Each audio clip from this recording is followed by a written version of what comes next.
Dear beloved child, I know there are nights when your heart does not truly rest, even though your body has already lain down. Outwardly, everything may still seem to continue as normal, but deep within your mind, you are quietly wrestling with hundreds of thoughts that have never truly gone silent. You try to keep everything within your grasp. You fear that if you loosen your hold even a little, the things you are trying to build will collapse. The people you love will leave, and the plans you have carefully guarded will vanish like sand in the wind. So you carry the burden of all your tomorrows upon the small shoulders of today. Then wonder why your soul is becoming more and more weary. But my child, I never created you to live as someone who must guard the whole sky alone. Come to me, all you who are weary and burdened, and I will give you rest. As Matthew 11:28 says, is not a word spoken to those who are uselessly weak, but a call to souls who have spent far too long trying to do everything in their own strength. I see how you always want to know every outcome in advance, so your heart can feel secure. You want to see the entire road before you dare to take a step. You want to know that no pain will happen before you open your heart to trust. But faith does not grow in a place where everything is clear. Faith grows when you keep walking even though you cannot yet see the whole path. Remember the people of Israel when they stood before the Jordan River. The river was overflowing its banks in the flood season, and no one could open a way through those waters by their own strength. But the priests had to set their feet in the water before the river parted. Power did not come before the step of obedience. Power accompanied that step. The same is true for you. Many times, you remain standing still because you are waiting for everything to become certain before you dare to entrust your life to me. But I am teaching you that true peace does not come from being able to control the future, but from knowing who holds that future. A person's heart plans their way, but the Lord directs their steps. As Proverbs 16:9 says, is what I want to engrave deeply upon your heart today. There are storms I do not silence immediately, because I am doing something deeper than merely changing the circumstances around you. I am changing the place where you put your sense of safety. In the past, you thought you were safe when everything went according to plan, but then even one small disruption was enough to shake your heart. That is why, at times, I allow the boats you once relied on to begin to sway, so you may realize that what keeps you from sinking is not the strength of that boat, but my arm beneath your life. Remember the story of the disciples drifting on the Sea of Galilee. A great wind arose. The waves began to crash over the boat, and I was sleeping.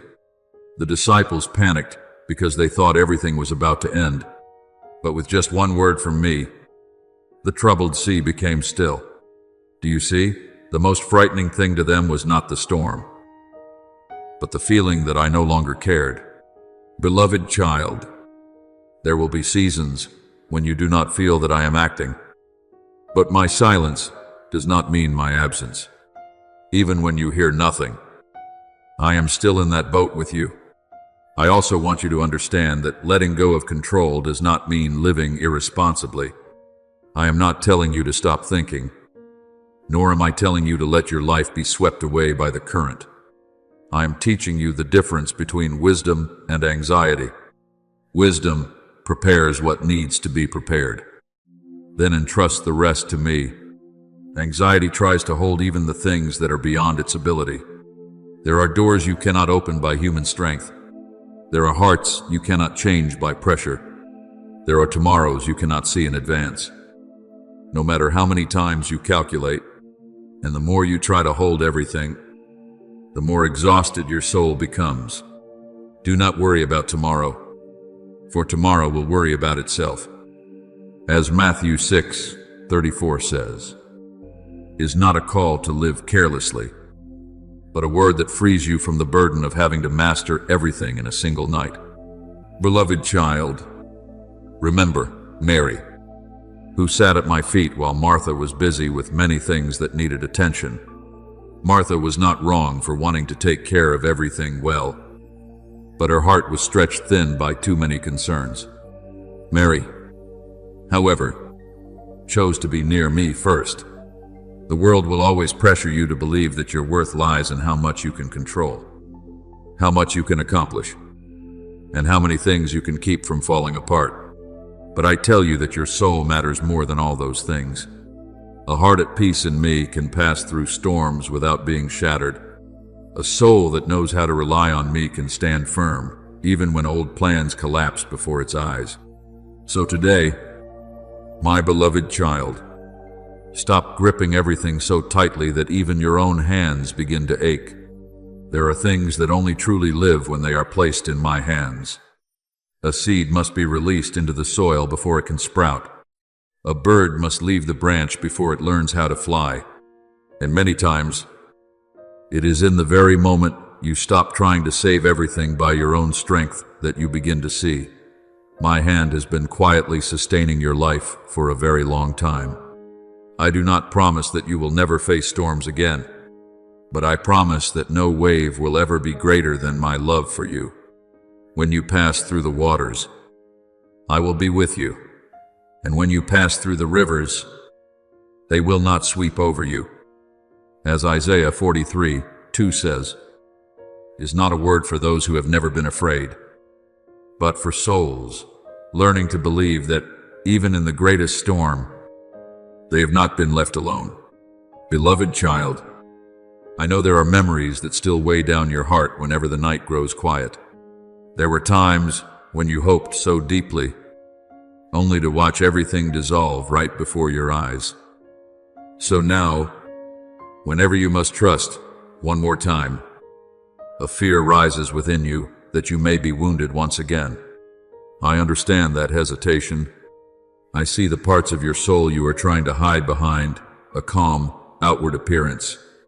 There are days when your lips still smile at everyone, but deep within, you quietly wonder whether you still have enough strength to keep hoping. But my child, I have never asked you to become someone who no longer trembles before coming near to me. I do not wait for you to be perfect before opening my arms to receive you. It is precisely in your most fragile places that I want you to learn to lean on me more deeply. My power is made perfect in weakness. As 2 Corinthians 12:9 says, is not meant to make you ashamed of your frailty, but to help you understand that where your own strength reaches its limit, my grace begins to lift you up. Many souls think faith means always being strong, always being certain, always being unwavering. But no, my beloved child, true faith is often simply that you still hold my hand while your heart is trembling. Faith is not eyes that have never cried. Faith is eyes still wet with tears, yet still lifted toward heaven. Remember the father who brought his demon-oppressed child to me. He did not come with perfect confidence. He simply cried out, Lord, I believe, help my unbelief. And I did not turn away from that incomplete prayer. I answered him. Do you see? I do not only listen to souls full of strength, I also listen to the faint cry rising from a heart trying to hold on to hope one last time. Perhaps today you feel your faith is still small, but as long as you are still turning your face toward me instead of turning your back and running away, that seed is still alive. I know you have gone through seasons when it felt as though every door closed at once. The things you prayed for did not happen the way you hoped. The people you trusted may have walked away. The plans that once filled you with excitement turned to ashes before your eyes. And in that moment, it seemed as though I had become silent. But my beloved child, sometimes a closed door is not punishment, it is protection. There are paths that look beautiful to human eyes, but if you continue walking in them, your soul will slowly be drained. So I stop you, not to take away your future, but to rescue you from a direction that no longer belongs to my intention for your life. For I know the plans I have for you. plans for peace and not for disaster. As Jeremiah 29:11 says, has never changed simply because you are passing through a dark season. Beloved child, remember Joseph. When his brothers sold him into slavery, he may have thought his life was over. When he was falsely accused and thrown into prison, every promise must have seemed unbearably far away. Yet those very doors that appeared to be lost were quietly leading him to the place I had prepared beforehand. If Joseph had looked only through the eyes of the present moment, he would have seen nothing but betrayal and pain. But I could already see the harvest ahead. The same is true for you. There are things making you weep today that one day you will look back on and realize that if I had not closed that door, you would never have entered the better place waiting for you. I never remove something from your hands without fully knowing what must later be placed there instead. And there is another thing I want you to remember deeply. You have been protected far more than you realize.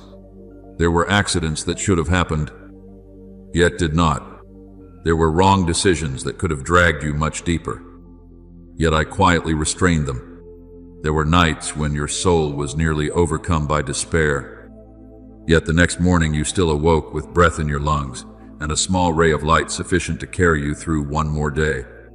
That was not coincidence, for he will command his angels concerning you to guard you in all your ways. As Psalm 91:11 says, has been a truth covering your life many times, even when your eyes could not see it. I have stood between you and many darknesses whose names you never even knew. So today, my beloved child, do not force yourself to become strong in the way the world demands. I do not need you to walk as though you no longer feel pain. I only ask that you do not let go of my hand in the midst of that pain. Come near to me with all the questions that still have no answers, with all the weariness you cannot yet put into words, and with the parts of your faith that are still trembling. For my mercy is not reserved only for those who have become perfect. It is for children who still choose to return, even while their hearts remain full of scars. And the day will come when you look back on this journey and realize that what kept you standing was not that you had never been afraid, but that, in the middle of all your fears, I never left you for even a single step. Beloved child, I have never looked upon your weariness with eyes of condemnation. When you are weak, I do not stand far away, waiting for you to lift yourself up before I come near. I draw even closer in the very moment you think you have no strength left. There are nights when you silently battle thoughts no one knows about, trying to appear strong so no one can see how exhausted you truly are inside. But before me, you do not need to dress your soul in that armor of toughness. I know every fear you have never spoken aloud. I know why it is so hard for you to loosen your grip on the things you try to hold on to. Because many times in your life, you learned that if you did not protect yourself, you could be hurt. So you began gripping everything tightly, your future, your relationships, your plans, even things that were never yours to control. But, my beloved child, a heart that must constantly strain to control everything will slowly forget what true peace even feels like. I did not create you to live as someone who must carry the weight of the whole world alone. There are burdens that should have been laid down long ago, yet you still carry them because you believe that if you let go, everything will fall apart. You are like Martha long ago, running anxiously with so many worries that your heart lost its rest. Meanwhile, Mary sat at my feet and chose the one thing no one could take away from her. Do you see? Many times, what your soul needs most is not another perfect plan, but my presence healing the deepest places within you. Be still, and know that I am God. As Psalm 46:10 says, is not a command for you to abandon responsibility, but an invitation to stop living as though everything depends entirely upon your own strength. There have been times when you prayed for me to guide your path, yet deep inside you still clung tightly to the direction you had already chosen for yourself. You say you trust me, but at the same time you quietly prepare your own escape route in case things do not unfold the way you desire. I do not condemn you for this, because I understand how great the fear of disappointment is within you. I know there were times when you hoped and were wounded. So, now, you hold on to a measure of control in order to feel safer. But my child, true security does not come from always having a backup plan. True security comes from knowing who is holding your life. Trust in the Lord with all your heart, and lean not on your own understanding. As Proverbs 3:5 says, is not a command forcing you to stop thinking, but a word that frees you from the burden of having to see the entire picture of tomorrow by yourself. I want you to remember Peter on the night he walked upon the water. As long as his eyes remained fixed on me, the wind and waves could not drown him. But the moment he began looking at the storm, fear immediately caused him to sink. Even so, what I loved about Peter was not that he had never been afraid. What I loved was that, even while sinking, he still cried out to me, and immediately, I reached out my hand and took hold of him. Beloved child, there will be moments when your faith trembles. When you look at your circumstances and feel as though you are about to sink beneath anxiety. But even then, I never take my eyes off you. I do not love you less simply because you are weak. He heals the brokenhearted and binds up their wounds. As Psalm 147:3 says, is exactly what I am doing within your soul day by day. I also want you to understand that I do not force your heart to open. I do not enter through coercion or through power that fills you with fear. I stand before the door of your heart with the gentleness of a patient father. There are still places within you that remain locked because you are afraid of being wounded again. There are memories you have not yet dared to place into my hands because you think that if you open them, the tears will begin to fall once more. But my beloved child, I have not come to hurt you further. I have come to heal you. Behold, I stand at the door and knock. As Revelation 3:20 says, is not only a word for those who do not yet know me, it is also what I speak each day to children who are slowly closing their hearts because of weariness and disappointment. I wait for you to open the door, not because I lack power, but because true love always honors the freedom of the heart. So today, stop trying to become the savior of your own life. You do not need to stay awake all night trying to keep everything from collapsing. You do not need to appear strong before me all the time. Let me carry with you the things that have weighed heavily upon your soul for far too long.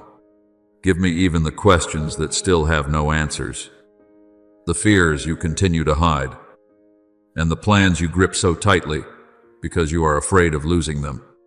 Then little by little, you will begin to understand that letting go is not the same as losing. Many times, letting go is simply the way your soul opens its hands to receive the better things I have already prepared for you. And on the day you truly learn how to rest in me, you will discover that what has kept you standing all this time was never your own strength, but my love that has never left your life for even a single moment. Beloved child, I want you to pause for a moment and look deeply at the things that have exhausted your soul for so long. Not every burden you carry was placed upon your shoulders by life itself. Many of them come from the fear of losing control. You have tried to hold too many things in your hands for too long. You want everything to happen according to the timing you believe is right. You want the people you love to respond the way you expect them to. You want the future to unfold clearly, so your heart no longer has to live in uncertainty. But the more tightly you try to hold everything, the more rigid your heart becomes. You begin living like someone who must always stay on guard, always calculate ahead, always prepare for the worst. And little by little, instead of being protected, your soul becomes imprisoned within the very walls you built yourself. I do not condemn you for this, because I know there were times when life made you believe that if you did not hold everything together yourself, you would be left behind in chaos. But my beloved child, you were not created to live in a constant state of defense like this. A door that is always locked does not only keep darkness out, it also keeps light from entering in. Some people believe they are protecting their hearts, when in truth, they are slowly causing their souls to dry up because they no longer know how to rest in love and trust. In quietness and trust shall be your strength. As Isaiah 30:15 says, is the word I want you to hear again today. True strength does not always come from tightening your grip harder. Many times, it comes from daring to loosen your hands in my presence. I gave you a mind to discern, to reflect, and to walk wisely. But when fear begins to disguise itself as reason, you will think you are being wise, when in truth, you are simply being led by anxiety. You will overanalyze, over-question, and exhaust yourself with hundreds of possibilities that have never even happened. There are nights when your body is tired, yet your mind still cannot rest because you are trying to solve problems that have not even arrived. But, my beloved child, human beings do not find peace by knowing everything in advance. Peace comes when the soul knows it is held in the hands of the one who never loses control. You will keep in perfect peace those whose minds are steadfast, because they trust in you. As Isaiah 26:3 says, is not a promise for people who have never known anxiety, but for souls learning to turn their eyes away from the storm and back toward me. Remember Abraham when I called him to leave his homeland. I did not hand him a complete map of the journey. I did not explain every stage lying ahead. I simply said, go to the place I will show you. If Abraham had demanded to understand every detail before taking a step, he would have remained forever in what was familiar and never seen the land I had promised him. The same is true for you. There are seasons in life when the holiest thing you can do is not to gain more control, but to obey even while you cannot yet see everything clearly. Faith is not understanding my entire plan. Faith is trusting my heart even when you do not yet understand the plan itself. There are things I am asking you to lay down, not because they are worthless, but because they have become burdens beyond what you were ever called to carry. You are not the redeemer of your own life. You are not the one responsible for keeping everyone else together. You cannot force every door to open at the exact moment you desire. And you cannot make time move faster simply because your heart has grown impatient. Some seeds must remain hidden beneath the soil for a season before they can sprout. If you continually dig them up to check on them, you will hinder the very thing you are praying for. I am teaching you to trust even during the silent seasons, because many of the greatest miracles are formed in places where your eyes cannot yet see anything at all. Beloved child, laying things down is not surrendering in despair. It is the act of a heart beginning to understand that it does not need to play God in my place. When you lay down the obsession with control, you will begin to breathe more lightly. When you stop demanding that every answer arrive immediately, you will hear my voice more clearly in the stillness. When you stop forcing miracles to take the exact shape you imagined, you will begin to realize that I have quietly been doing things far better than your imagination could conceive. There are prayers I do not answer in the way you requested because I see what you cannot yet see. There are doors I close because behind them lies exhaustion rather than life. And there are delays that are, in truth, mercy, protecting you from stepping into a time that is not yet right. So today, my beloved child, learn little by little how to rest in me. Stop trying to carry all of tomorrow inside the heart of today. The grace I give is sufficient for each day. The light I provide is enough for each step. And even though you do not yet understand everything that is happening, remember that not a single tear of yours is wasted in my hands. And we know that in all things, God works for the good of those who love Him. As Romans 8:28 says, does not mean that everything will feel pleasant, but it does mean that I can transform even broken pieces into part of a greater story of redemption.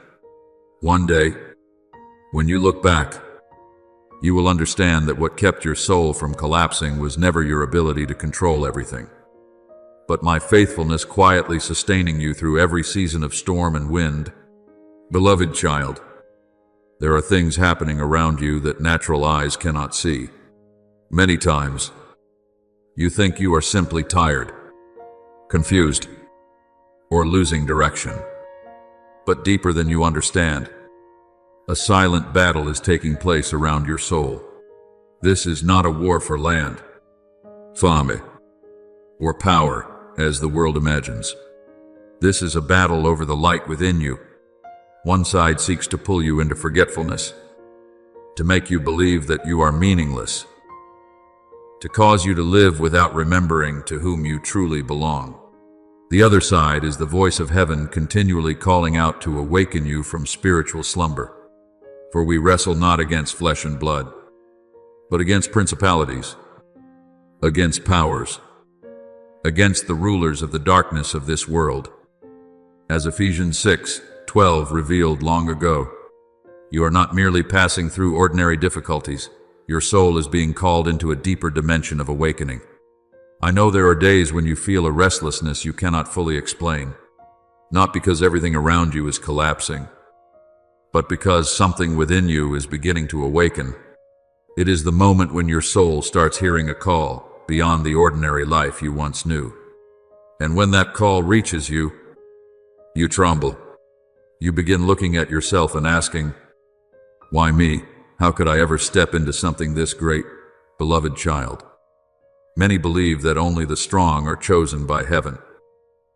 But I often seek out souls who know their own weakness. When Moses stood before the burning bush, the first thing he felt was not confidence, but deep fear. He saw himself as slow of speech and unfit to stand before Pharaoh. Yet I did not choose Moses because he was perfect. I chose him because, even in his trembling, he still listened to my voice. Beloved child, do not think your fear disappoints me. Many times, that trembling itself is evidence that your soul has begun to recognize the holiness of what I am calling you into. There are people who have walked in darkness so long that they no longer feel anything at all. But when true light touches the soul, it trembles. Just as Isaiah, when he saw the vision of my glory, immediately cried out that he was a man of unclean lips.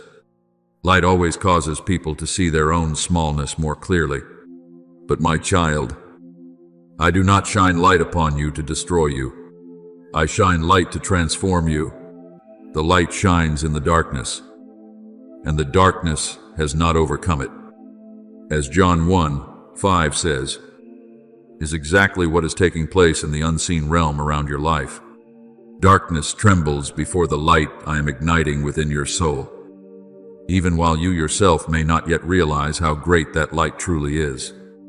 Your true enemy is not the people who wounded you, nor the words of opposition you hear from the world. Behind many of those things is a battle meant to make you forget your true identity. Darkness wants you to live as though you are unloved. It wants you to believe that your past defines your future. It wants you to bow beneath shame and doubt. But I did not create you to remain chained by fear. From the beginning, I placed within you the breath of life and the imprint of heaven itself. Perhaps today you cannot yet see the fullness of that truth, but heaven saw it before you were even born. Before I formed you in the womb, I knew you. As Jeremiah 1:5 says, was not spoken only to a prophet long ago. It is also what I am speaking over you today. I want you to remember Gideon. When I called him a mighty warrior, he was still hiding in a winepress because of fear. His own eyes saw only weakness, but I saw the spiritual warrior sleeping within him. Do you see? Many times, what I call you to become is far greater than what you currently see in yourself. And it is that very gap that makes you tremble. But never forget this. I do not merely call you into destiny, I also give you the strength to walk within it. I never place a calling upon your life and then abandon you to figure it out alone. So today, My beloved child, do not run from the holy, stirring you are feeling inside. Do not silence the call within your heart simply because you believe you are not enough. The unworthiness you feel is not proof that I chose the wrong person. It is a reminder that you must rely on me rather than on your own strength. A spiritual warrior does not overcome because they have never been afraid. They overcome because even in fear, they still choose to stand on the side of the light. Put on the whole armor of God, as Ephesians 6 teaches, not with pride, but with faith, truth, and prayer. And day by day, you will begin to realize that this battle did not come to destroy you. It came to awaken you into the person heaven intended you to be from the very beginning. Beloved child, when my voice begins to touch the deepest places within your soul, many things around you will begin to change, not because you are becoming strange to the world, but because the eyes within you are opening to see what you once could not see. Things that once captivated you may gradually lose their hold. The noises that once consumed your mind may begin to feel empty. And in the midst of that change, there will be people who do not understand what is happening within you. They will look upon your spiritual hunger with suspicion. They may think you are too sensitive, too extreme, or drifting away from what the world calls normal. But my beloved child, a soul that has been awakened will always make darkness uncomfortable. The natural man does not receive the things of the Spirit of God. As 1 Corinthians 2:14 says, because there are things that only a heart touched by light can truly understand. I know that at times even you feel confused by what is happening inside you. There are moments when you feel as though you are being pulled away from the old version of yourself. Yet you have not fully stepped into the new person I am creating you to become. That place of transition is not easy. The old things have not completely disappeared, while the new things are still forming. And in that intersection, you feel fragile. But my child, do not fear the shaking within you. A seed that wishes to grow must first break through its old shell. A house that is meant to stand firmly must first tear down its rotten foundation. I am not doing this to destroy you. I am rescuing you from things no longer strong enough to carry the destiny I have prepared for your soul. There are callings that are not heard in the middle of loud crowds, but only within deep stillness. That is why many times I draw you away from the overwhelming noise of the world, so you can hear my voice more clearly. Remember the prophet Elijah on Mount Horeb. I did not appear in the mighty wind that tore through the mountains, nor in the earthquake, nor in the fire. I came in a gentle whisper. Do you see? Not everything powerful arrives with noise. Some of the holiest moments happen when your soul becomes quiet enough to recognize that I am very near. The world teaches you to always rush, always prove yourself, always chase the next thing. But many spiritual victories come only when you kneel and surrender. There are chains that cannot be broken by human strength, but only through silent tears of prayer in the darkness of the night. Beloved child, I know the destiny I have placed upon your life sometimes frightens you, not because it is evil, but because it feels greater than what you believe you can bear. You look at your own weakness and wonder how someone like you could ever be used for something belonging to heaven. But remember this, I have never chosen people based on their perfection. When I called Jeremiah, he said he was only a child. When I called Gideon, he believed his family was the weakest of all. When I called Mary, she was simply an unknown young girl in a small and forgotten land. But my child, my power has always been greater than humanity's feeling of inadequacy, not by might, nor by power, but by my Spirit. As Zechariah 8:4-8 says, is what I want you to understand. The calling upon your life does not exist because you are strong enough. It exists because I am faithful enough to complete what I have begun within you. And there will be seasons when I shake the very things you once believed were unshakable. Old habits, old ways of thinking, and ways of living that once made you feel secure will begin to crack apart. Do not panic when this happens. A new temple cannot be built upon a decaying foundation. I am rebuilding your soul from the inside out. Everything I tear away is to make room for greater life. There are connections I cut off because they keep you bound to your old self. There are doors I close because there is no longer life for you behind them. And though it is painful, all of it is part of a deeper healing process. Remember Jacob, on the night he wrestled with the angel. He entered that night with his old name, his old identity, his old fears, and his old struggles. But he did not come out the same as when he entered. After that wrestling, I changed his name to Israel. Do you see? There are spiritual nights when your soul feels torn between light and darkness, between the old and the new. But if you continue holding on to me through that dark night, you will not emerge as the same person you once were. So today, my beloved child, when you feel the skies within you beginning to shift, do not rush back to your old self simply because it feels more comfortable. Do not fear when the old masks begin to fall away. Do not panic when foundations built upon fear begin to crack apart. I am rebuilding your soul upon a rock that cannot be shaken. And though the process may sometimes bring you to tears, remember this: a builder does not tear down a house because he hates it. He tears it down because he can already see the beauty that house could become. In the same way, I see within you a glory that even you have not yet recognized. Beloved child, I am not surprised by the trembling in your heart as you begin to understand that heaven's calling is not merely a gentle comfort, but a journey of deep transformation. There are many who want glory but do not want to pass through change. They desire light, yet fear leaving behind the familiar darkness. But your soul has begun to realize that spiritual destiny is not simply about receiving blessings. It is an invitation into maturity. And because you understand this, you are afraid.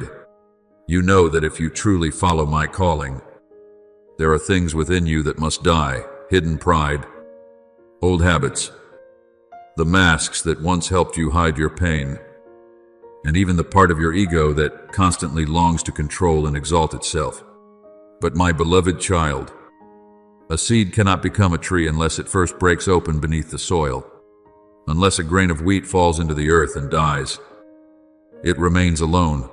But if it dies, it bears much fruit.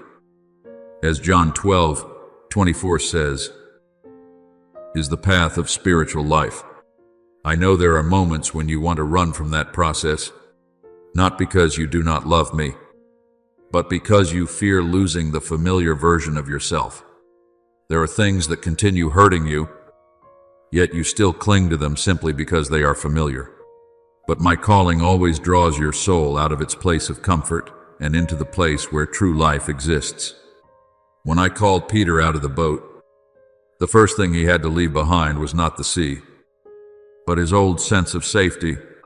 When I called Matthew, he had to rise from the tax collector's table and leave his old life behind. Heaven's calling always comes with surrender, not to take away your true self, but to free you from the chains that keep your soul smaller than what I created it to become. Beloved child, understand that the greatest battle of your life does not always come from outward circumstances. There are people who conquer the whole world yet are defeated within their own minds. There are battles no one else can see, yet they determine the direction of an entire soul. Darkness rarely appears in a form that is easy to recognize. More often, it comes as a quiet voice inside your mind, gently planting a question, a doubt, or a feeling of worthlessness.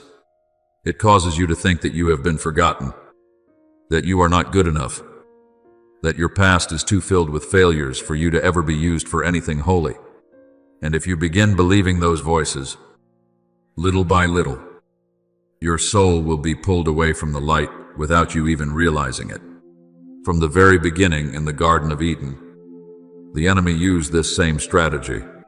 It did not begin with overwhelming force, but with a question. Did God really say that? Do you see? Darkness always tries to plant doubt before it plants destruction.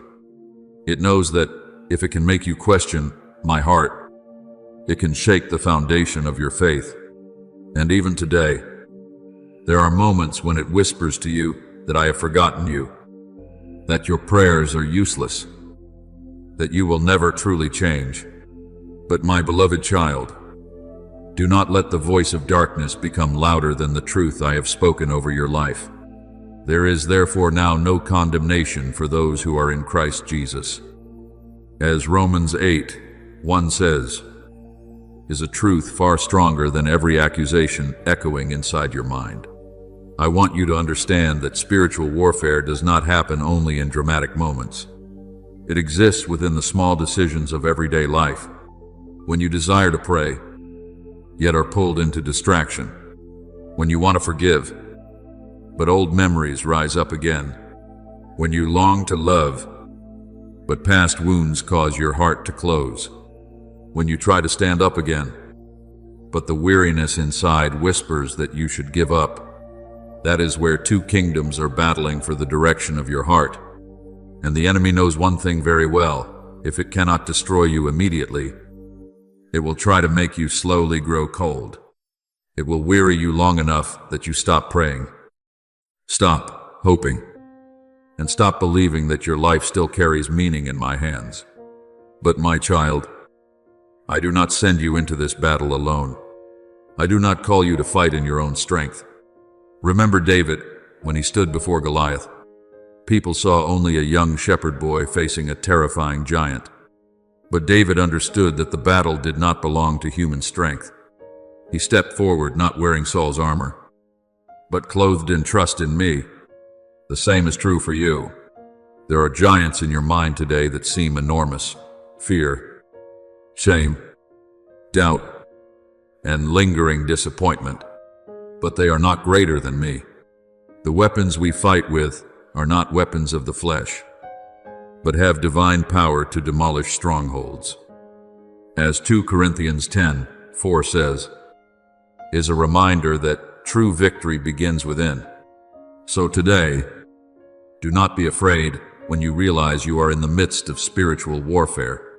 The frightening thing is not the battle itself. The frightening thing is remaining asleep while your soul is being pulled away from the light. And even when you feel weak, remember that weakness placed into my hands can become great strength. Do not believe the voice that says you have been abandoned. Do not believe the whisper telling you that you are too broken to be restored. I called your name before darkness ever knew you. I loved you before you even knew how to love me. And if today you still hunger for the light, if you still ache to draw closer to me, then that alone is already a sign that my spirit is still alive and moving within your soul. Beloved child, do not let the trembling within your heart cause you to turn away from the calling I am placing upon your life. The anxiety you feel is not always a sign of weakness. Many times it is evidence that your soul has begun to realize it is standing before something greater than itself. A person who no longer feels anything will no longer tremble before holiness. But you still tremble. You still wrestle within. You still long to walk rightly within my will. And that itself shows that my spirit is still moving inside you. So instead of running from that fear, bring it before me as an offering of honesty. Let the nights when you do not understand what is happening become the place where you learn to pray more deeply. Let the moments when you feel insufficient become the place where you discover that my grace is sufficient for you. My power is made perfect in weakness. As 2 Corinthians 12:9 says, is not merely a comfort for the defeated. It is the key that opens the door into true spiritual strength. Beloved child, a seed cannot bring forth new life if it insists on keeping its old form unchanged. It must break open in the darkness of the soil before it can reach the light. Your soul is no different. There are limits within you that must be broken. There are old ways of thinking that must die. There are garments of fear, insecurity, and control that must be removed before you can walk into the freedom I have prepared for you. But do not mistake that breaking for destruction. When the potter molds the clay, the old vessel may lose its original shape. Yet the purpose is not to destroy it, but to create something more beautiful. I am doing the same with you. The seasons when you feel pressed down, refined, and stripped of familiar supports are often the very moments when I am preparing your soul for something greater ahead. Do not wait until you feel completely ready before you begin to walk. If Moses had waited until he no longer felt fear before returning to Egypt, he would never have gone. If Esther had waited until everything felt safe before stepping forward to save her people, she would have remained silent in the palace forever. Do you see? Heaven's calling is not carried by confidence in human ability, but by surrender to my grace.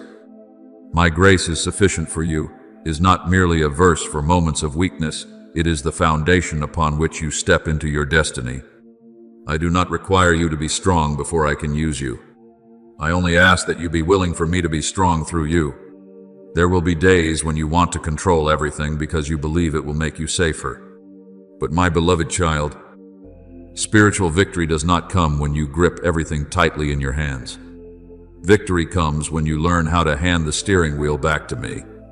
A child sleeps peacefully not because they know how to command the storm, but because they know their father is watching over the night. The same is true for you. There are battles you cannot win by thinking harder, calculating more, or striving with greater effort. They are won only when you kneel down and allow me to fight for you. The Lord will fight for you. You need only to be still. As Exodus 14:14 says, is the word I want to place into your soul today. I know there are times when you pray and the heavens seem silent. You call upon my name, but do not hear an answer immediately. And in that silence, the enemy will try to whisper that I have forgotten you. But my child, do not confuse silence with absence. When a soldier is being trained for battle, there are moments when the commander steps back into silence, so the soldier may learn to stand firm by faith rather than by emotion. I am doing the same with you. There are seasons when I do not show you everything I am doing, because I am teaching you to walk by faith and not merely by what your eyes can see or your ears can hear. The righteous shall live by faith. As Romans 1:17 says, is not simply a beautiful phrase, it is the pathway of a mature soul. Remember Joseph in the prison cell. For many years, he saw no sign that my promises were coming to pass. Yet, in that dark place, I was preparing him for the throne that awaited him. To natural eyes, the prison looked like heaven's silence. But, in truth, it was the forge of destiny. Beloved child, perhaps today you still do not understand why you must walk through silence, long periods of waiting, and prolonged inner battles, but I have never abandoned you within them. Even when you cannot feel me, my hand is still working more deeply than you can see. So today, do not fear the limits within you that are breaking apart. Do not fear when I pull you away from places that once made you feel safe, but kept your soul small. Do not fear when I allow spiritual battles to arise, because I do not bring you into the battlefield to destroy you. I bring you there so you may discover who you truly are in me. And day by day, you will learn that the greatest strength is not found in never trembling with fear, but in choosing to trust that I am holding your hand and will never let you go in the middle of the battle. Beloved child, I know there are times when the calling before you makes your heart tremble. You look at the journey I have set before you and feel far too small to continue. There are nights when you ask me to remove every fear, every anxiety, every fragile feeling that leaves your soul weary. But my child, many times the way I save you is not by instantly removing the trembling, but by teaching you how to stand firm within it. A child does not learn to walk by being carried forever in the arms of their father. There comes a moment when the father gently sets the child down so those small feet may learn to touch the ground, learn to keep balance, and learn to rise again after stumbling. I am doing the same with your soul, not because I desire to see you suffer, but because I know you were created for more than a life curled up in fear. I do not promise that you will never pass through storms, but I do promise that storms will no longer have the authority to define who you truly are. There are people who feel safe only when everything around them is calm. But the moment the wind begins to rise, their hearts immediately fall apart. I do not want you to build your life upon the fragile stability of circumstances. I want you to be established upon a rock that cannot be shaken. That is why there are times when I do not calm the sea immediately. I allow you to learn how to see me in the middle of the storm. When the disciples panicked upon the Sea of Galilee, what astonished them was not only that I calmed the storm, but that I was able to sleep peacefully within it. Do you see? True peace does not come from the absence of storms. It comes from knowing who is present within the boat of your life.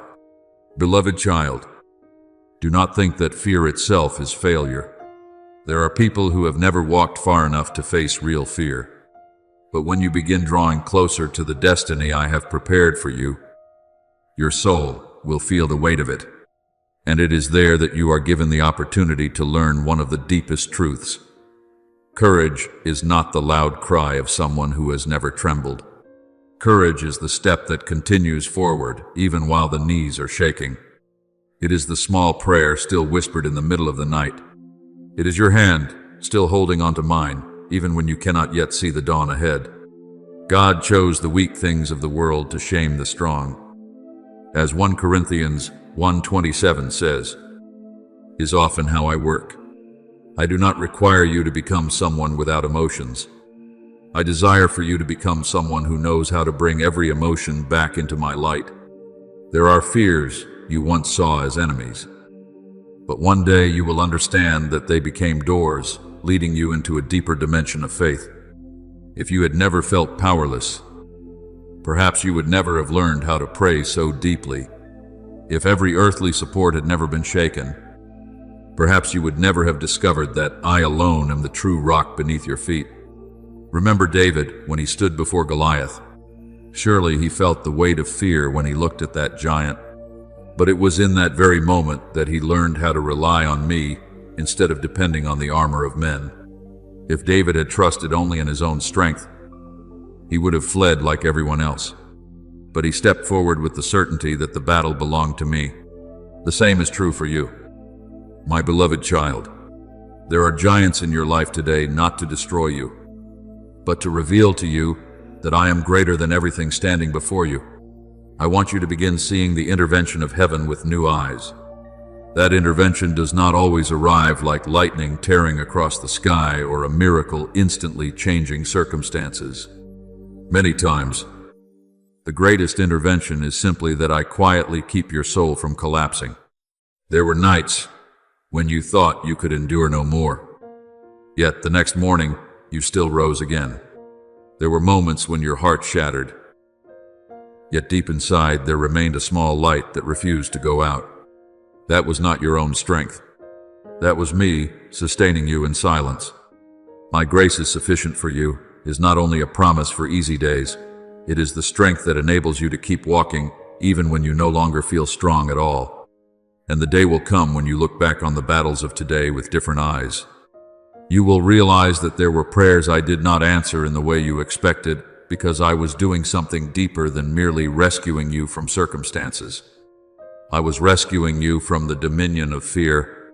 For if I simply removed everything that caused you to tremble without healing your soul at its root, you would spend your entire life depending on peaceful circumstances in order to feel peace within.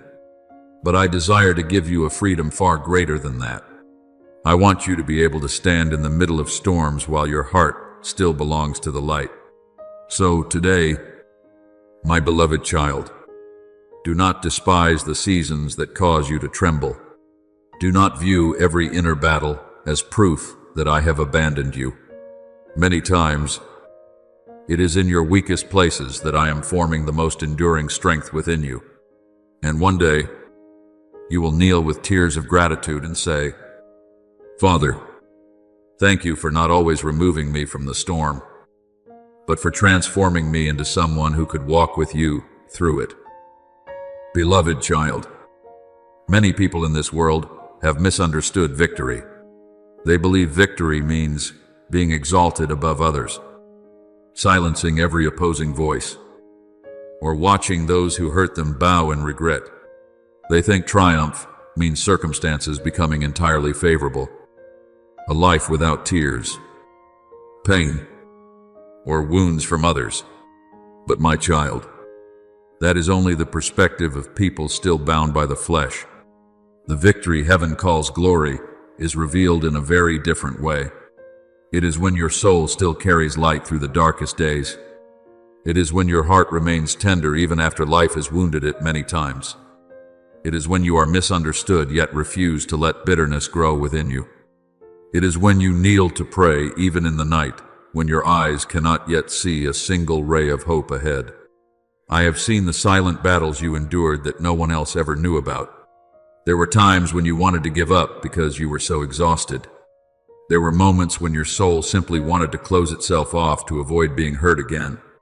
Yet in the middle of all that brokenness, something within you still kept turning toward the light. You still prayed while tears were falling. You still sought me while your heart was full of questions. You still tried to love even after being wounded many times. Beloved child, that is the sign of a soul overcoming in heaven's way. For darkness does not truly win when it makes you cry. It only wins when it causes your heart to grow cold and hopeless. But you still hunger for life. You still long to move toward me. And that itself proves that the light is still burning within you. Remember Job.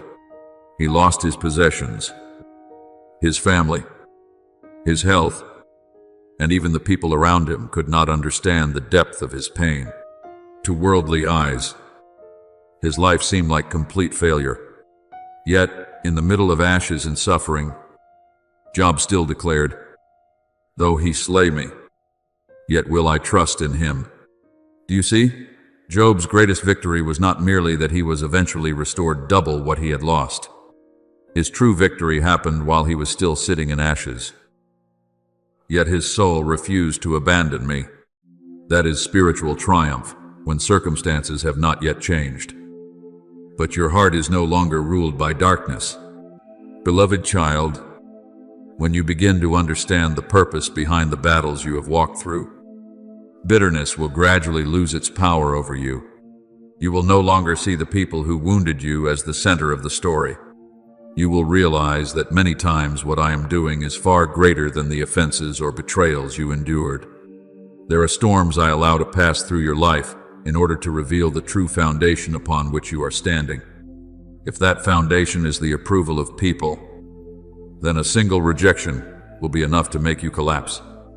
If that foundation is control, then one unexpected event will steal your peace.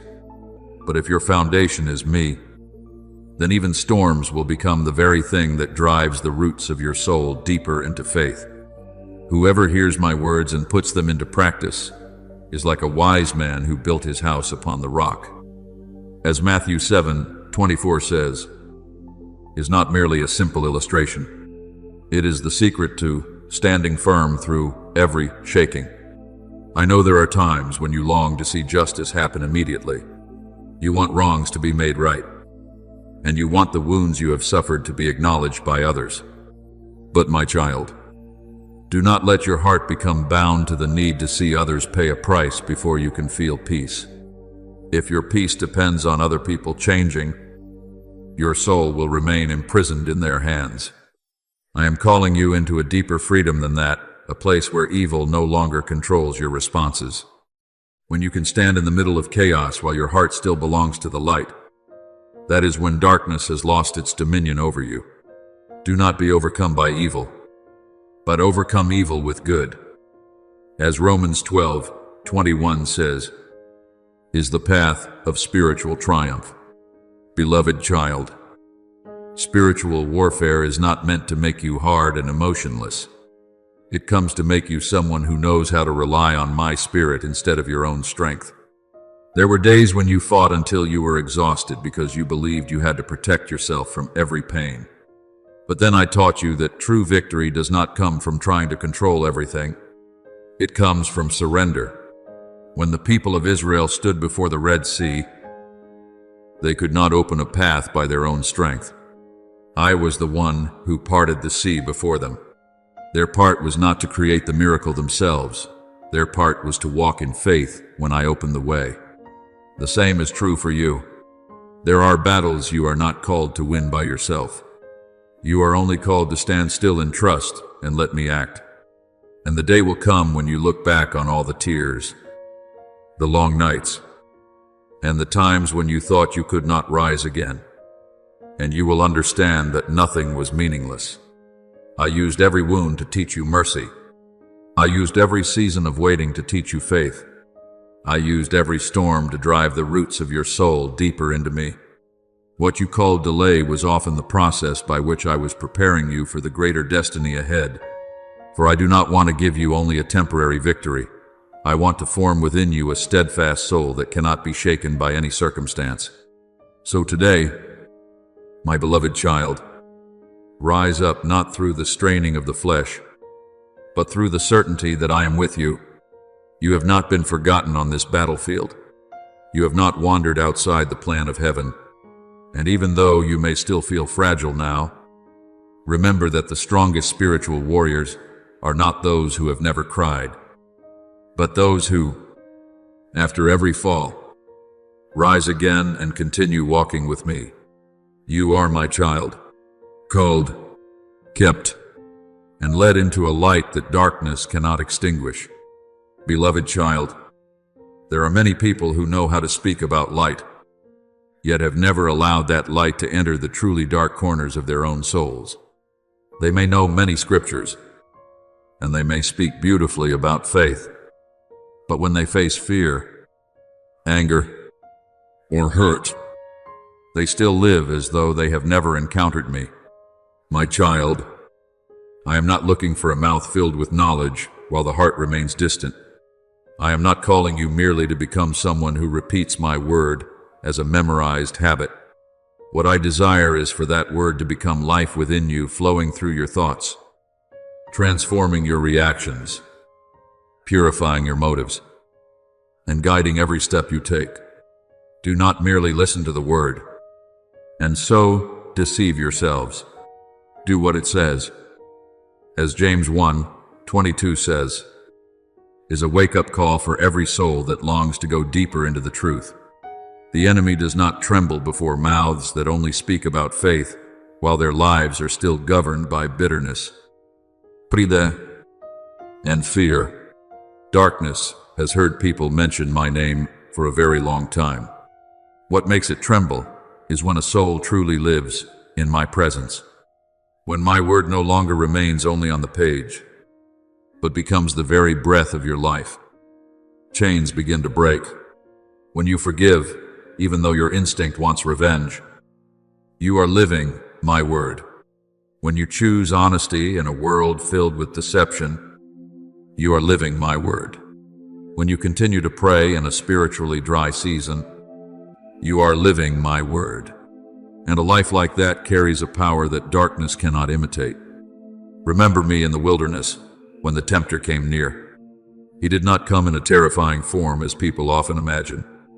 He came with whispers that sounded reasonable, with doubt, with temptations that made what was wrong appear right. Yet each time, I answered with my Father's word, not as though it were a magic formula, but as truth already living within me. Do you see? My word was not given to you merely so you could argue or prove yourself more knowledgeable than others. It was given to keep your soul standing firm in the midst of temptation.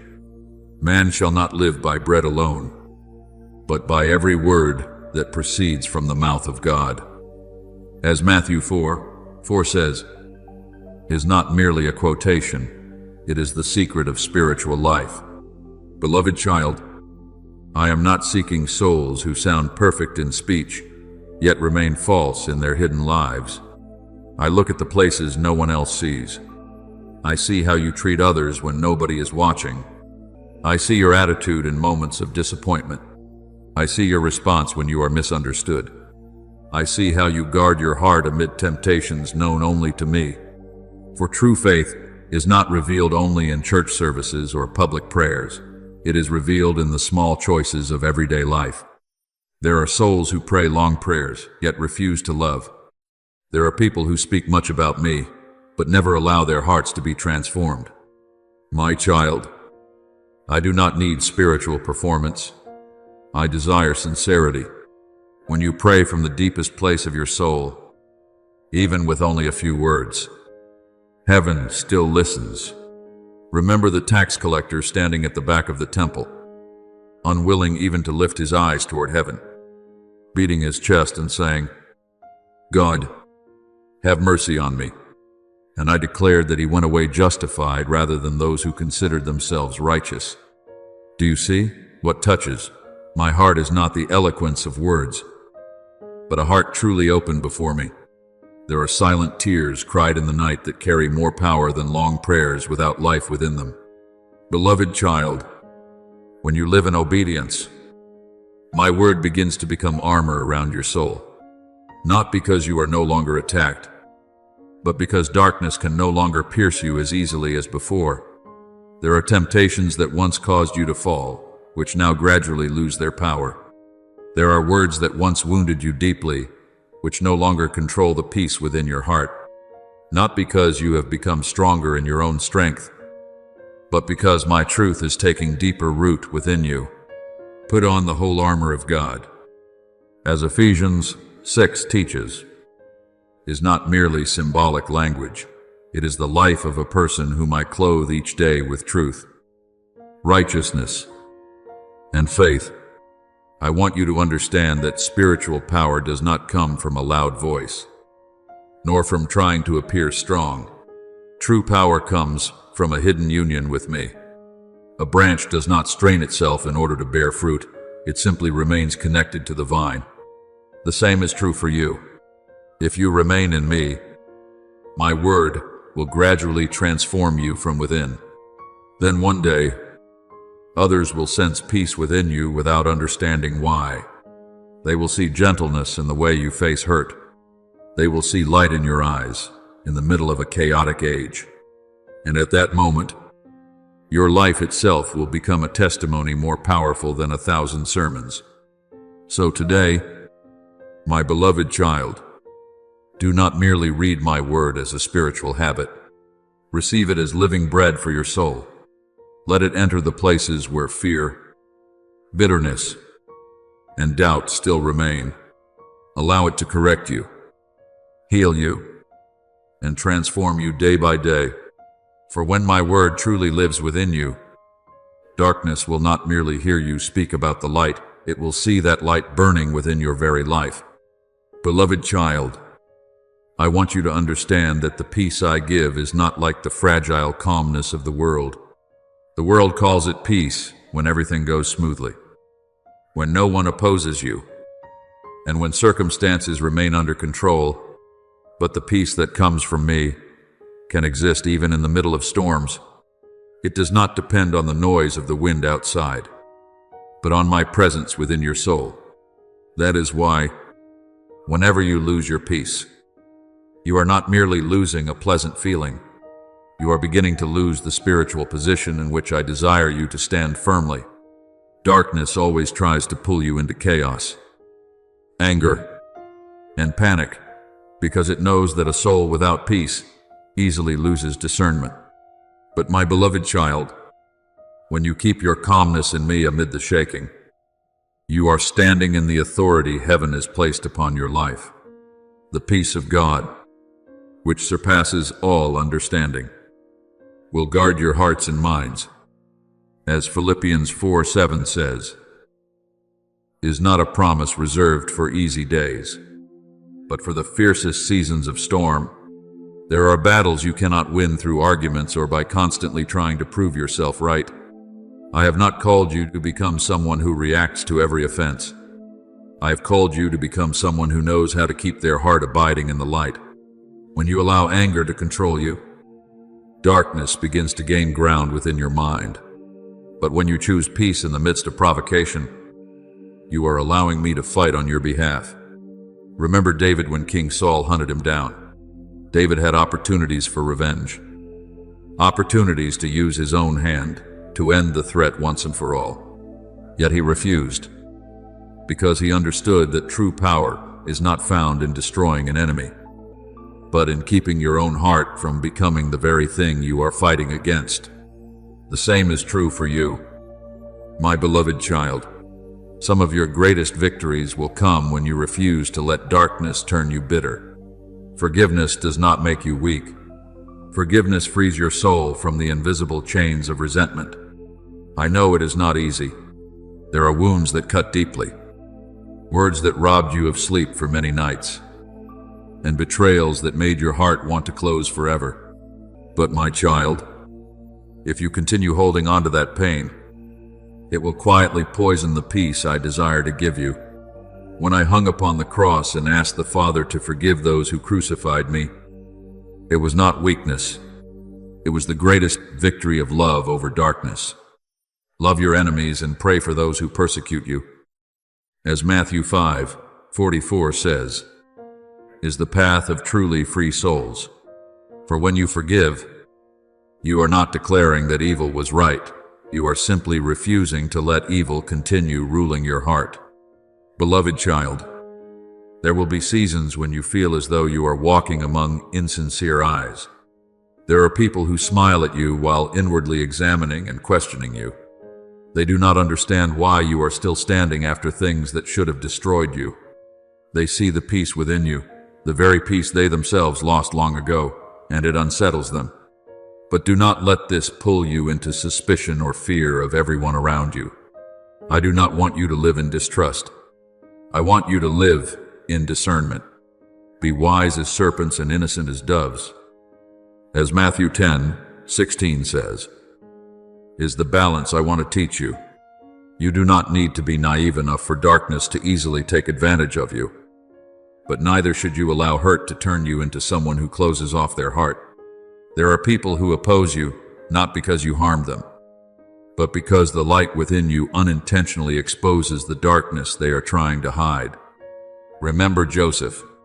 His brothers did not hate him because he had done evil, but because the presence and dreams upon his life made them uncomfortable. Light always disturbs darkness. But my beloved child, do not let the jealousy of others cause you to lose your true nature. If you respond with bitterness, darkness will have gained exactly what it wanted. I have not called you to fight darkness with darkness.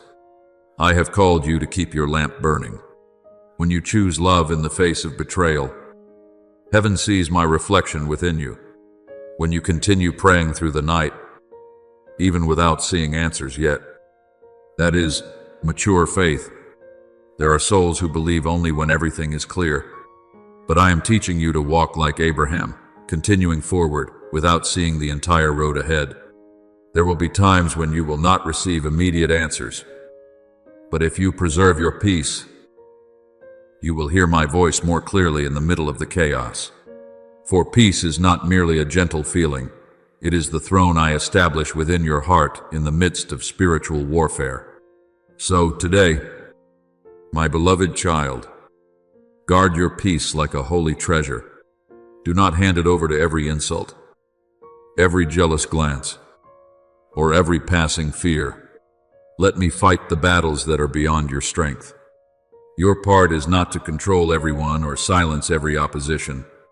Your part is to remain in me, and then you will see that storms which once seemed sent to destroy you will ultimately become the very places where I reveal my power and faithfulness over your life.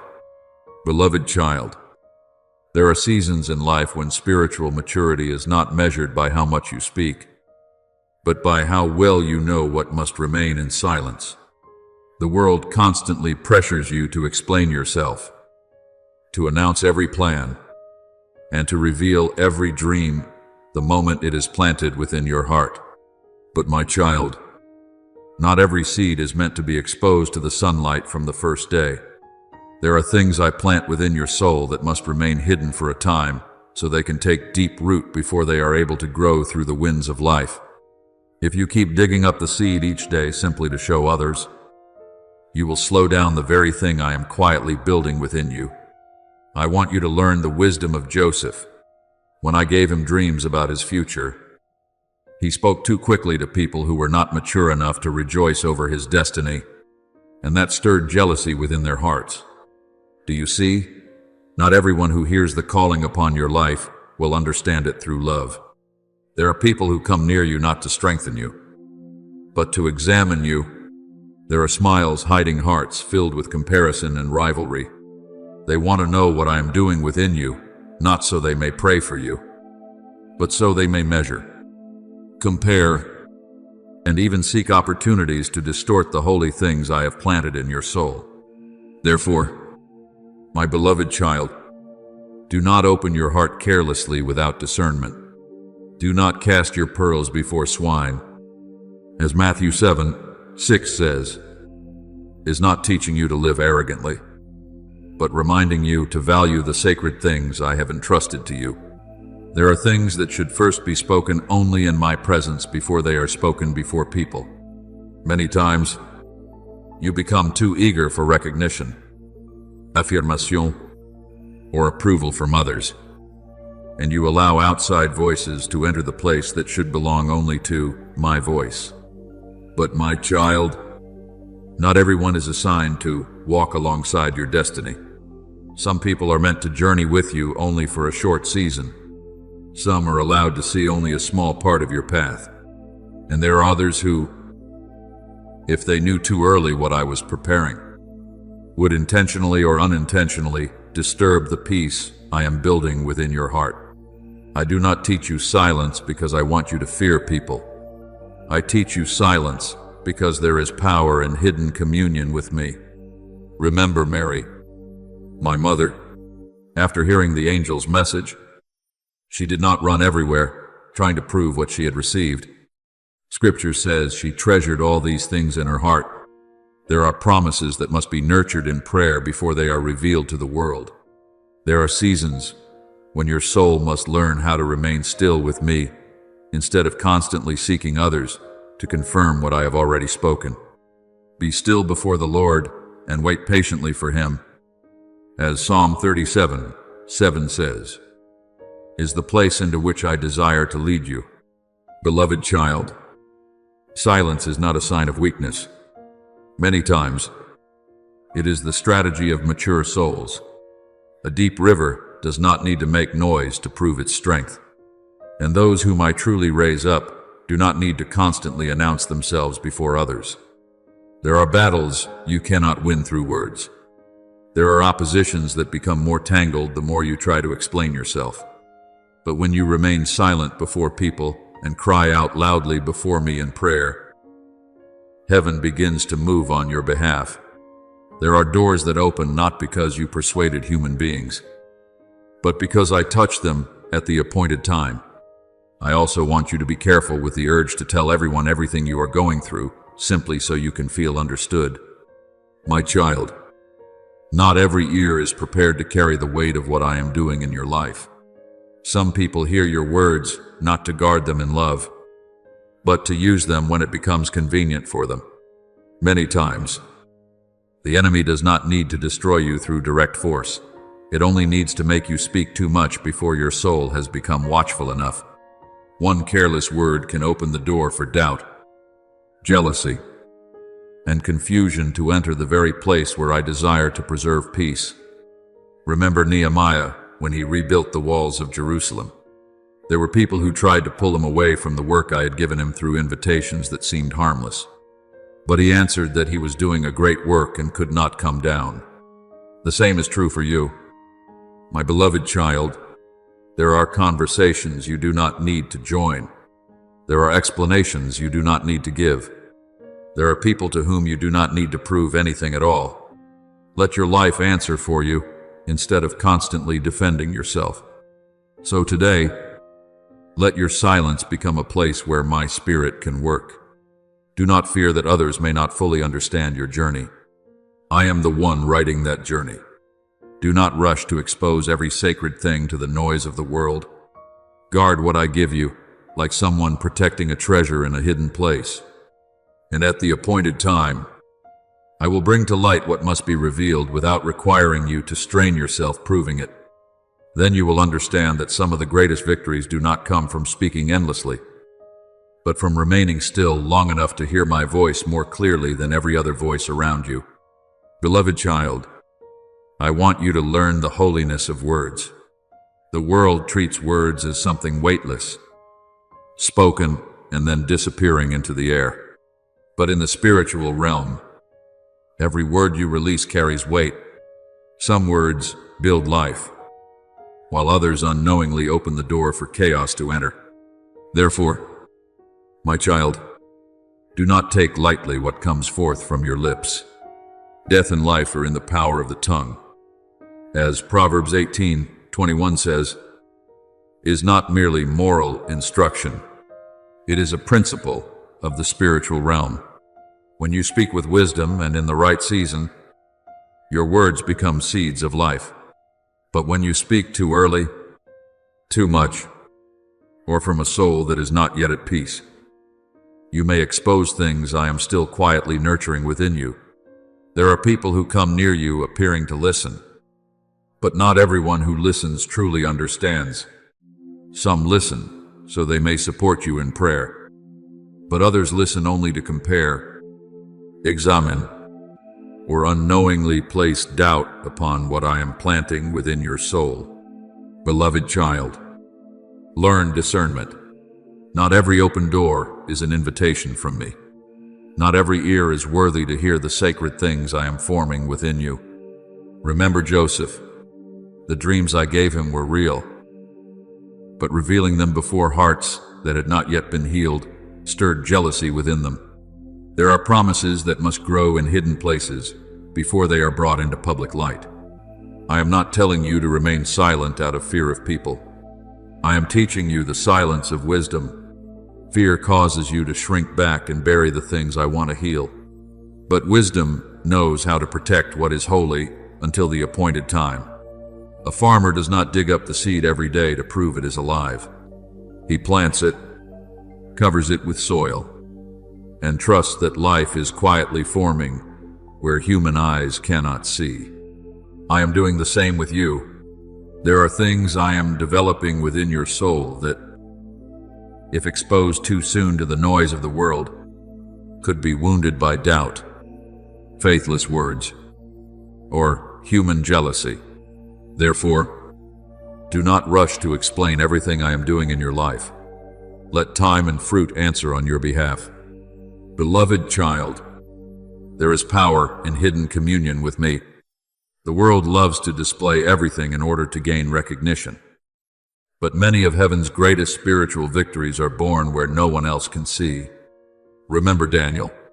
Before he could stand firm before kings and empires, he knelt many times in secret prayer. Before Esther stood before the throne to save an entire nation, she entered days of fasting and silent prayer. Before I stepped into public ministry, I spent time alone in the wilderness. Do you see? The greatest things in heaven are often conceived in the quietest places. But when you pray, go into your room, close the door. As Matthew 6:6 says, is not merely instruction about prayer habits, it is an invitation for you to enter the hidden place between you and me, where the noise of performance and the need to be seen by others no longer exists. There are prayers that no one but me needs to hear. There are tears shed in the darkness of night that heaven treasures more than long speeches spoken before crowds. And it is in that secret place that I transform your soul. There, the things you call weakness become anointing oil. The sighs too deep for words become the intercession of my spirit.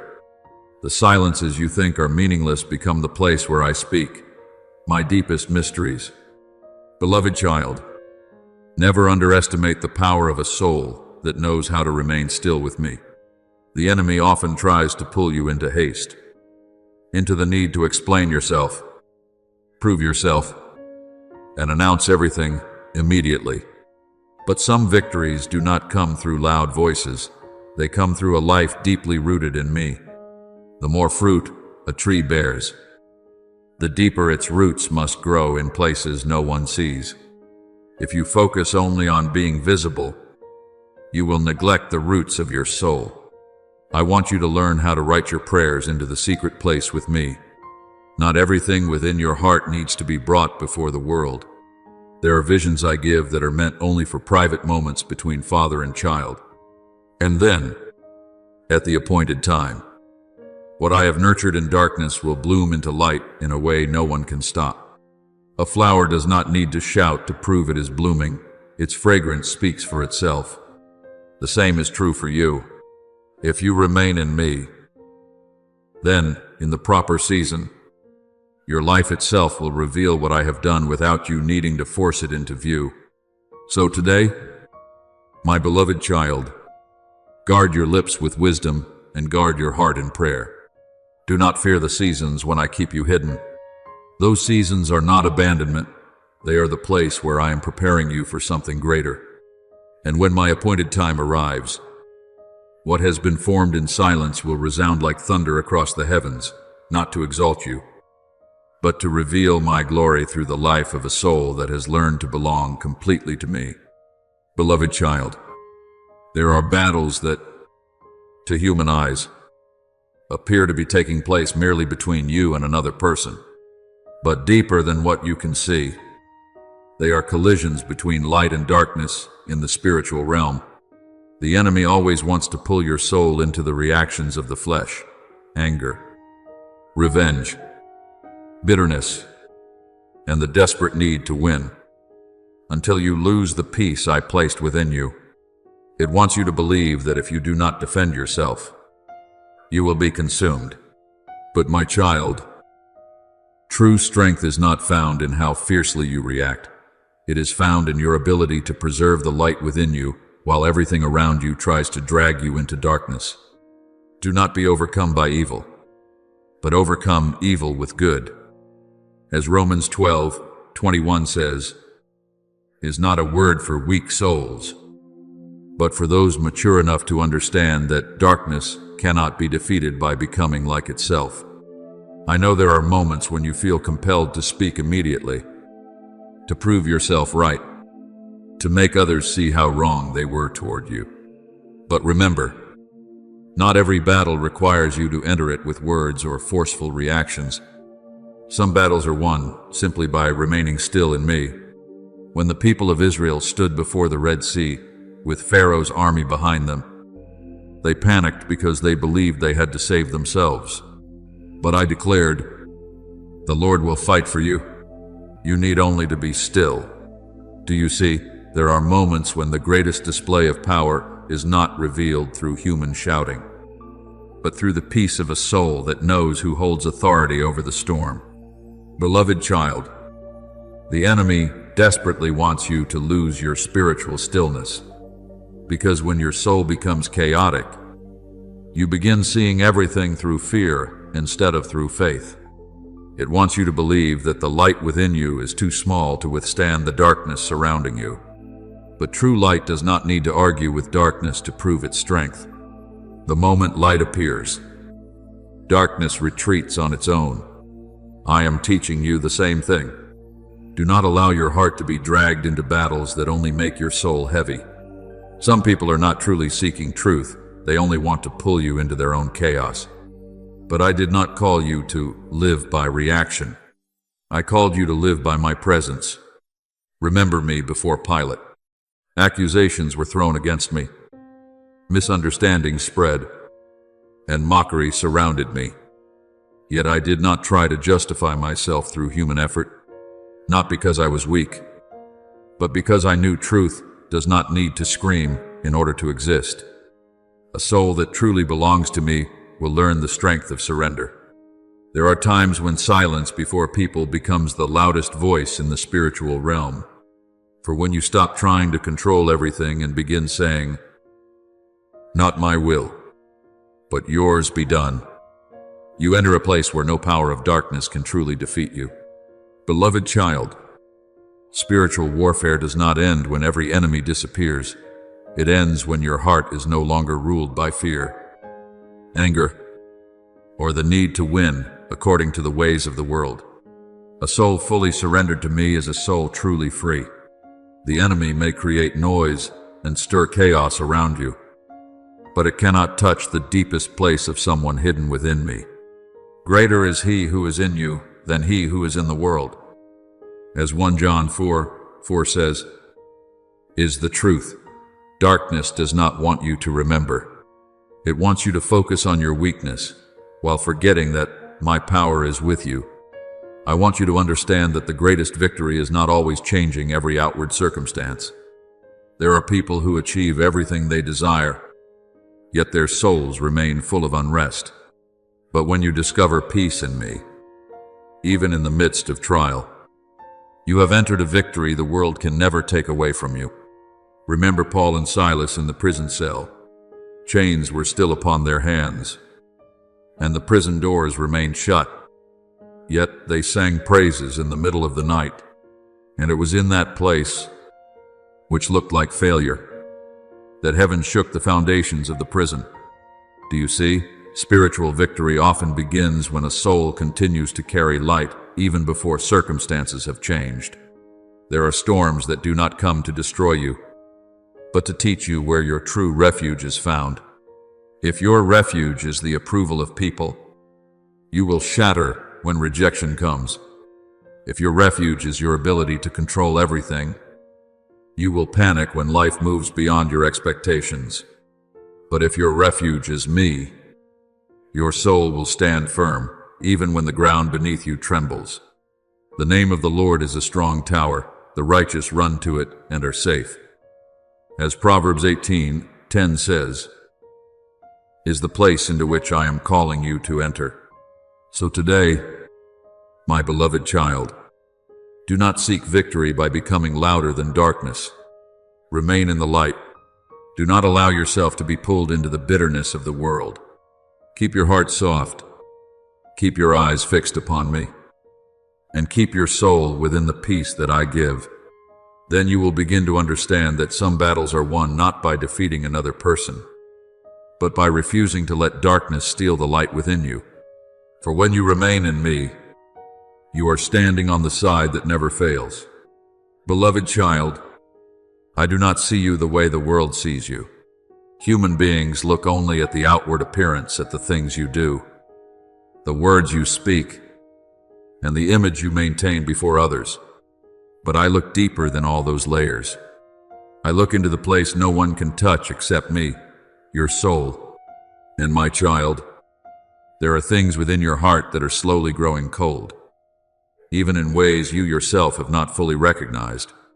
Not because you have completely turned away from me, but because you have become accustomed to living near the things of me without truly living in me anymore.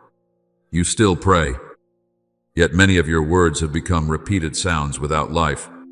You still read my word, yet your heart no longer trembles before truth as it once did. You still stand among holy things, but your mind wanders through distant lands, and this coldness does not arrive like a violent storm that immediately alerts you. It comes quietly, like mist, settling over a field at dawn so gently that you believe everything is still normal, until your soul slowly begins to lose its direction. I do not speak this to condemn you, but to awaken you before that small darkness takes deeper root. For there are souls who still do what appears right outwardly, while inwardly they are losing life. They have become fluent in spiritual language, yet their hearts no longer hunger for my presence. They speak about love, but their eyes no longer carry mercy. They speak about faith, yet live by anxiety and control. They maintain the appearance of godliness while losing their first fire. Remember what I said to the church of Ephesus in Revelation, I have this against you, that you have left your first love. Do you see? What grieves me is not human weakness, But when a soul gradually becomes comfortable, living without truly needing me anymore. Beloved child, spiritual compromise rarely begins with great and obvious failures. It usually starts with very small things that you quietly justify by saying, "Just this once." A thought you leave untouched instead of bringing into the light. A bitterness you hold on to instead of forgiving. A habit you know is pulling you away from me. Yet you continue feeding it in secret. And little by little, those small things begin forming dust over your soul. The enemy does not need to make you abandon your faith all at once. It only needs to make you gradually grow cold, gradually indifferent, gradually less sensitive to my voice. It knows that a fire rarely dies out suddenly. It usually fades slowly when it is no longer being nourished. But, my child, I am still calling you back into deeper closeness with me, not back into dry religion or heavy outward forms, but back into honesty before me. I do not need a perfect version of you that hides the dark corners within. I desire truthfulness. Remember David, when he sinned and tried to hide it, his soul slowly withered inside him. But when he opened his heart before me and cried out, "Create in me a clean heart, O God," that was when healing truly began.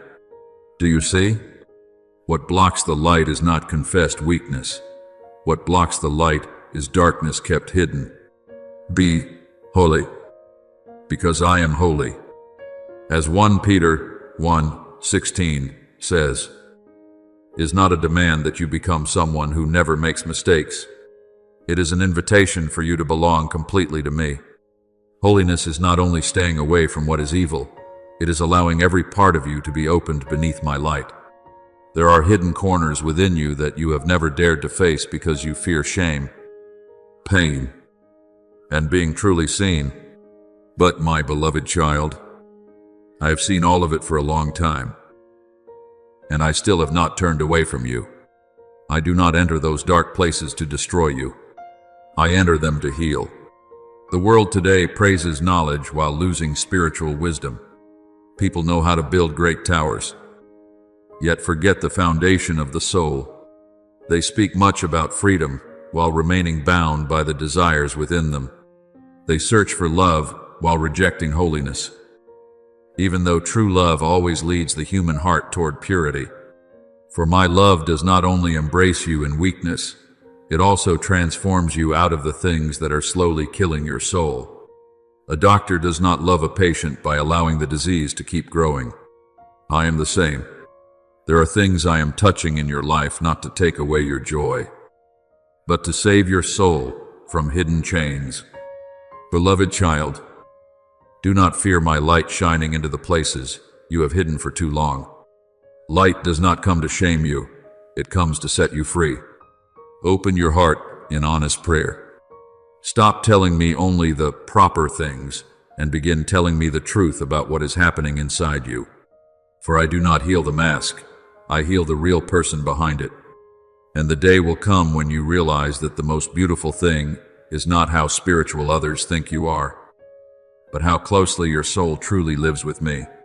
Then your prayer will no longer be a dry habit, but breath itself.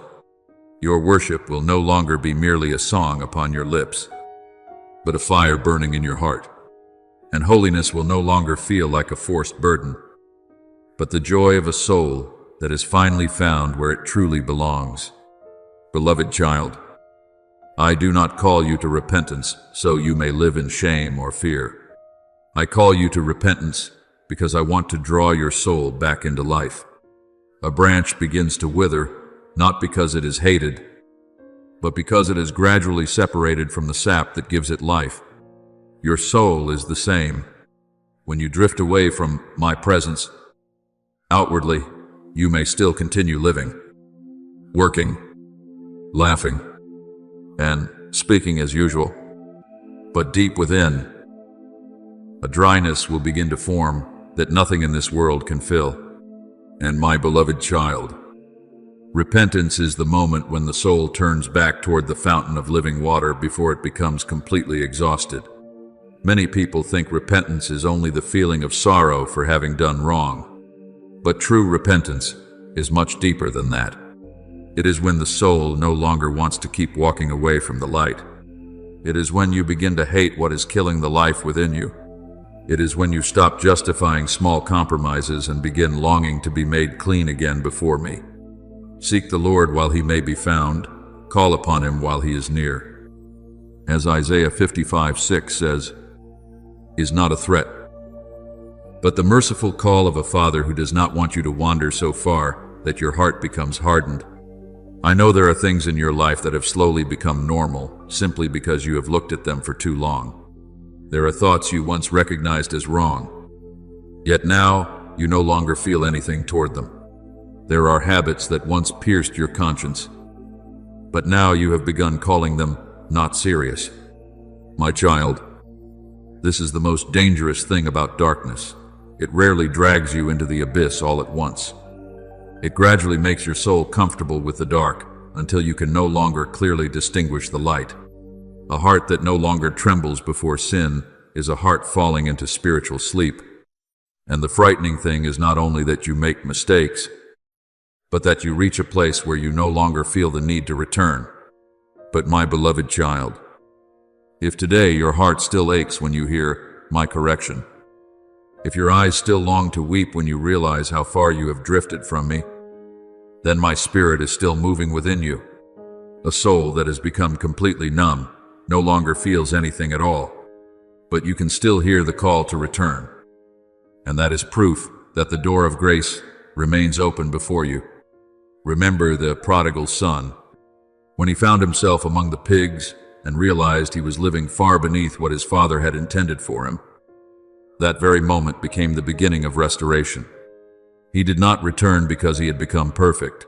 He returned because he finally understood that nowhere outside his father's house could heal his soul. Beloved child, I am purifying my people in this season, not with careless anger, but with the fire of holy love. A refiner heats gold not to destroy it, but to remove the impurities that hide its true beauty. I am doing the same with my church and with every soul that belongs to me. There are things I am touching within you not because I hate you, but because I love you too deeply to leave you living in spiritual coldness. For the Lord disciplines the one he loves. As Hebrews 12:6 says, is evidence of love, not rejection. The world today teaches people that they can live according to every desire and still remain at peace. They call light darkness and darkness light. They want blessing without transformation. They desire my presence while refusing to let go of the things that defile their souls. But my child, light and darkness cannot reign together within the same heart. Holiness is not a burden placed upon you. It is freedom from the things that are silently poisoning your soul. A person who has worn chains for too long may begin believing the chains are normal, but that does not make them truly free. I do not want you to weep only over the losses of this world. I want you to learn how to grieve when you lose closeness with me. There are souls who cry over failure, pain, and rejection, yet no longer weep when their hearts grow cold before me. My beloved child, ask me to give you a tender heart again. Allow my spirit to awaken your conscience before darkness hardens it completely. Create in me a clean heart. O God, as David prayed, must become the cry of your soul in this season. Do not wait until your life collapses before returning to me. Do not wait until everything familiar disappears before realizing that I am what you need most. Return while my voice is still calling you gently. There are times when I knock upon the door of your heart with love before I must awaken you through pain. I do not desire for you to learn obedience through brokenness if you are willing to learn it through surrender. And my beloved child, when you truly repent, do not allow the enemy to keep you trapped in shame. My blood does not merely cover your sin, it restores your identity. When the prodigal son returned home, the father did not leave him standing outside the door until he had suffered enough to earn his place again. The father ran to embrace him while he was still covered in the dust of his old life. I am the same. If today you return to me with a sincere heart, I will not reject you. Let the tears of repentance become waters that wash away the dust that has covered your soul for too long. Let my light enter the places you once kept hidden. Then you will hear my voice more clearly again, and you will once more feel the gentleness of my presence near you, and your faith will no longer be a dry outward form, but the breath of a soul that truly knows it has been saved, forgiven, and called back home. Beloved child, I see you with eyes completely different from the world. People often judge one another by what can be seen, by eloquent words, outward appearances, where you appear, or how much recognition you receive from others. But I look into the deepest place of your soul, the place no one but me can touch. I see the silent battles you have never told anyone about. I see the thoughts hidden behind your calm smile. And I also see the small cracks that you think are insignificant, yet are slowly opening the door for spiritual coldness to enter your heart. My beloved child, darkness rarely pulls a soul away from me in one dramatic moment. It does so through very small, quiet steps. One day you begin praying less and tell yourself, it's okay. One time, you compromise with something your conscience warned you about. Yet you still say, just this once, a small bitterness you hold on to because you believe you have a good reason. A look in your eyes that no longer carries the same love it once did. And little by little, those small things become like tiny leaks beneath the bottom of a boat. One drop of water may seem harmless and will not sink you immediately. But if ignored long enough, one day your soul will realize it is drowning in dryness without understanding how it happened.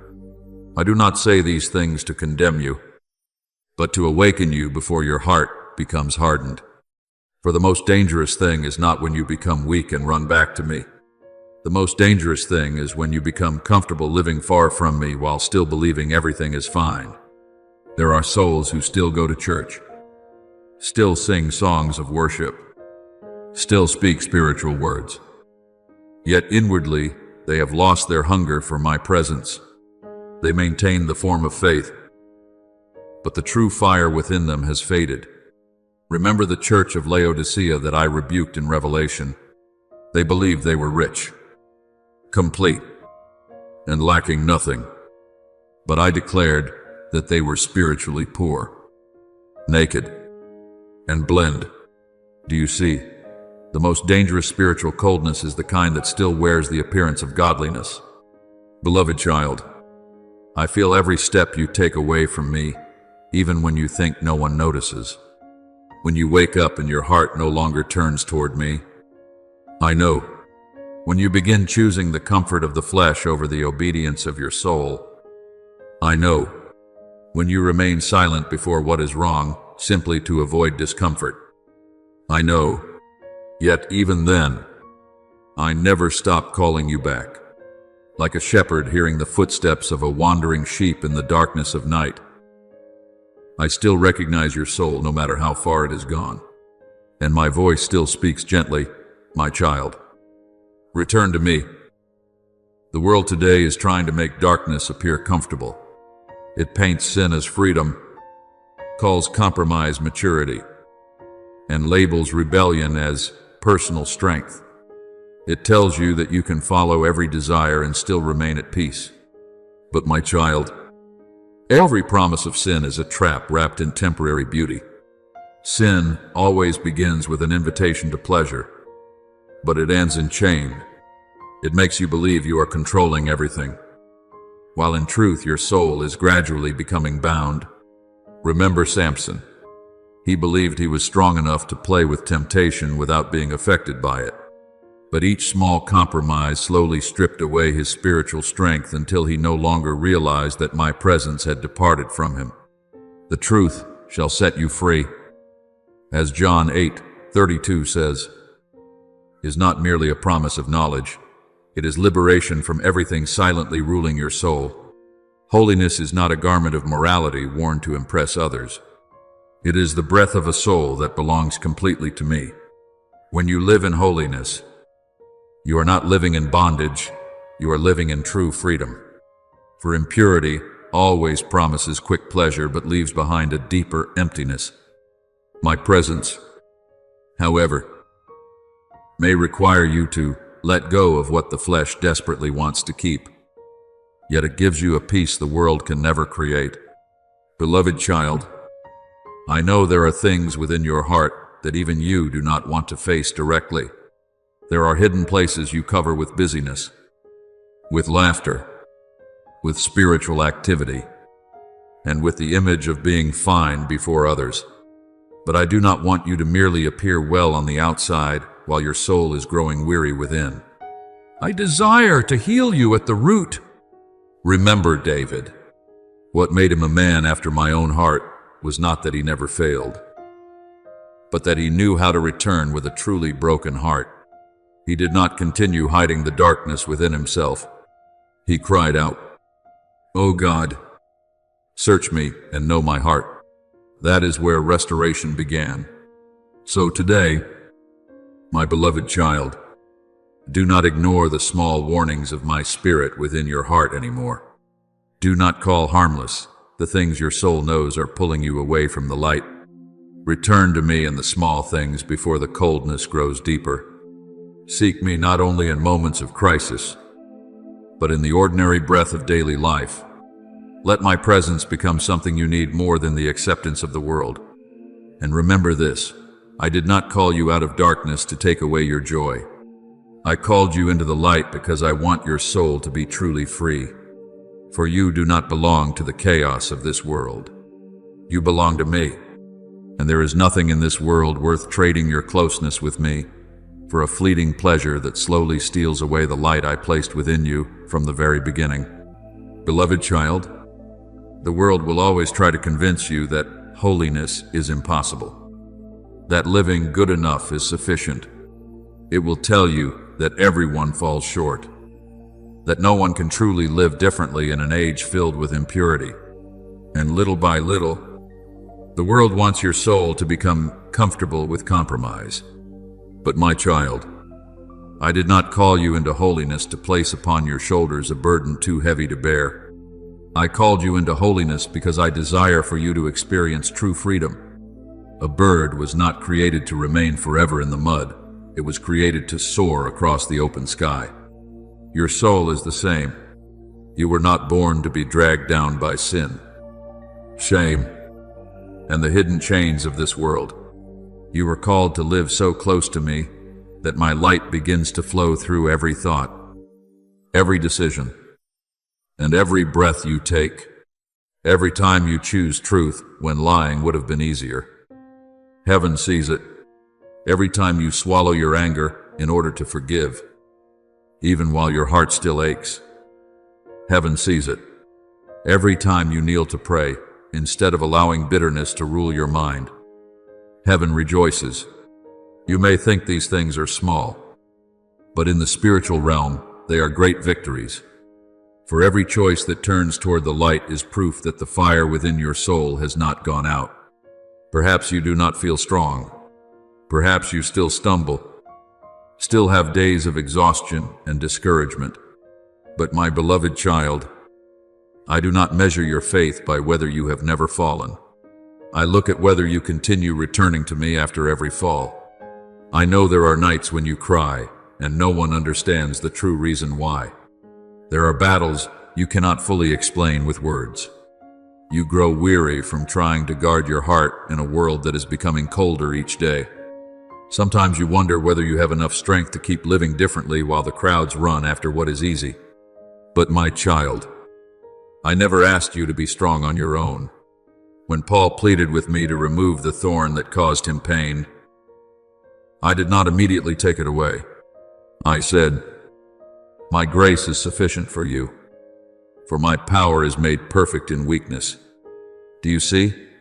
I do not wait for you to become perfect before drawing near to you. It is in your weakest places that I want you to learn how to lean upon me more deeply. Pose for a moment.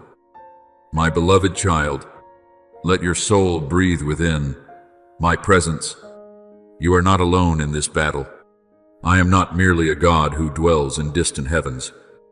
I am near to the broken-hearted. I see every moment you fight to keep your mind from falling into despair. I see every time you choose to rise again, even when you feel exhausted inside. And I do not despise those small steps. A father watching his child learn to walk does not mock the child for stumbling. He runs to lift the child up again. I am the same with you. I am not ashamed of your weakness. I simply do not want you to remain lying in it so long that you forget you can rise again through my grace. Beloved child, I am awakening my people in this season. The world is moving quickly into darkness, and many souls are asleep amid the noise of this age. But I am searching for those who are willing to keep their lamps burning through the night, not through self-righteousness or spiritual pride, but through lives purified by love and truth.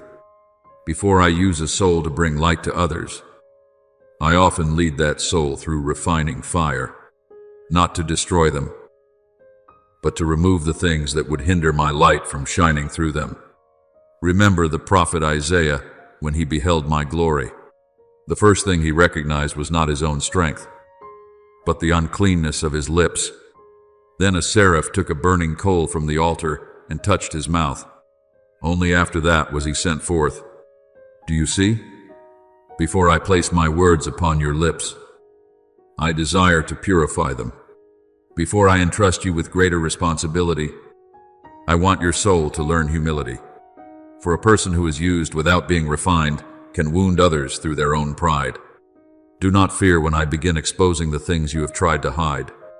Light does not come to shame you. Light comes to heal you. There are things I remove from your hands not because I want you to suffer loss, but because they are keeping your soul from true freedom. A sick person often must allow the doctor to cut away the infected part in order to save the life that remains. I am doing the same with many souls. There are relationships, habits, and desires you believe are necessary for your happiness. Yet in truth, they are quietly draining the spiritual life from within you. My beloved child, there will be moments when the process of purification hurts. There will be seasons when I remove things you once believed belonged to you. But trust this, I have never taken anything from you without already seeing the greater thing I desire to place in its stead. When I close a door, it is not because I want to imprison you in lack. It is because I am leading you somewhere deeper, cleaner, and closer to me. All things work together for good to those who love God.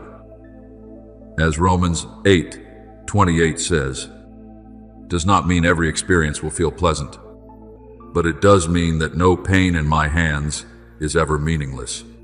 So today, do not fear the process I am leading you through.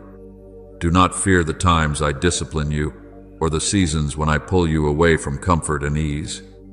One day, when you look back, you will understand that those seasons of refinement rescued your soul from becoming cold and ordinary, and you will thank me not only for the things I gave you, but also for the things I did not allow to remain in your life. Beloved child, there are moments when you come very close to what is holy without truly realizing what you are standing before. You look with ordinary human eyes and assume everything is still normal, that as long as your intentions are not evil, everything must be acceptable. But my child, not everything that belongs to me can be approached carelessly. There are places in the spiritual realm that require reverence, listening, and a heart willing to bow down before stepping forward. The danger does not always lie in openly rebelling against me. Often it lies in becoming so familiar with holy things that you lose the trembling awe of my presence. Remember Uzzah, when the Ark of the Covenant began to shake. He reached out his hand to steady it because he believed he was doing the right thing. To human eyes, his action seemed reasonable and full of good intention. But my child, what is holy cannot be handled according to the ways of the flesh. The Ark of the Covenant was not merely a sacred object, it represented my presence among my people. And when human hands touch what I have set apart without reverence, they step beyond the authority given to them. Do you see? Many people do not fall because of evil intent, but because familiarity causes them to lose reverence for the things of heaven. Beloved child, I created the universe not through chaos, but through order. When I spoke and light appeared, the light did not choose its own path. When I commanded the seas to stop at the edge of the shore, the waters did not cross the boundaries I established. Everything in creation moves under my word. He set the earth on its foundations. It can never be moved. As Psalm 104:5 says, speaks not only of the physical world, but also reveals that everything I created is upheld by a spiritual foundation. The laws I established are not chains meant to imprison humanity. They are boundaries that protect life itself. A fish is not truly free when it leaves the water. It will die even if it believes it has escaped limitation. Humanity is the same. When a soul departs from the order I established, what appears to be freedom ultimately leads to chaos and emptiness.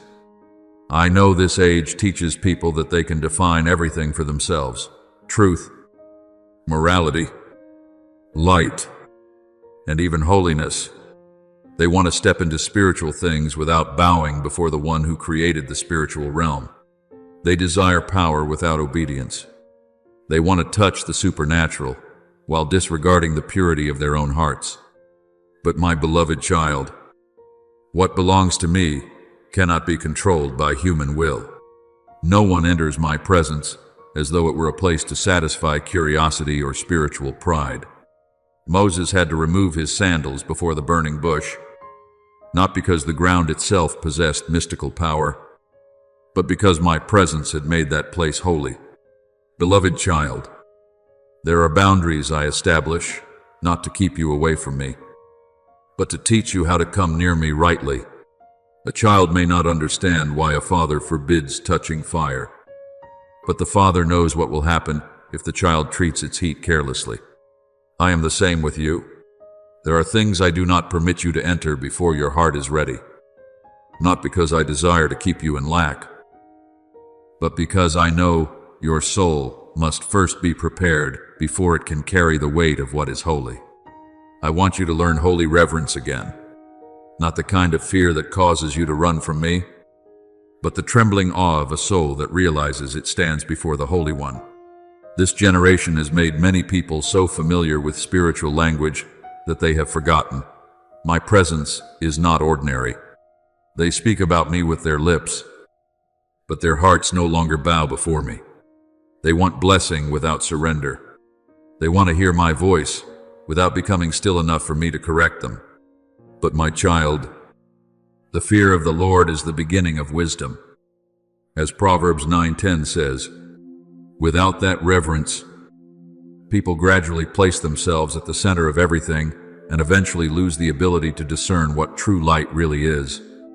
There are things you once considered harmless that I am gently showing you have opened doors for confusion and disorder to enter your soul. Not every spiritual door should be opened. Not every supernatural voice comes from me. Not everything that stirs your emotions is the presence of my spirit. That is why I want you to learn to pause before stepping into things you do not fully understand. Ask me first. Seek me first. Let prayer come before curiosity. Let surrender come before the desire for experience. Beloved child, I do not say these things to push you away. I am drawing you closer, but into closeness rooted in truth and holiness, not in the carelessness of the flesh. A person entering the most holy place cannot remain casual in heart. And I am teaching you that my presence is not something to be used, but something to be worshipped. So, today, let your heart learn silence before me again. Do not move too quickly to touch what you have not first brought before me in prayer. Do not allow curiosity to lead you faster than wisdom.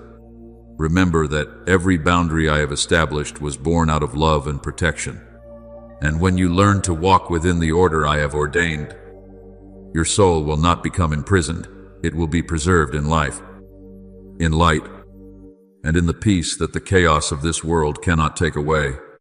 Beloved child, listen carefully to what I want to speak to your soul today, even if you have taken wrong steps, even if you have unknowingly opened doors that should never have been opened.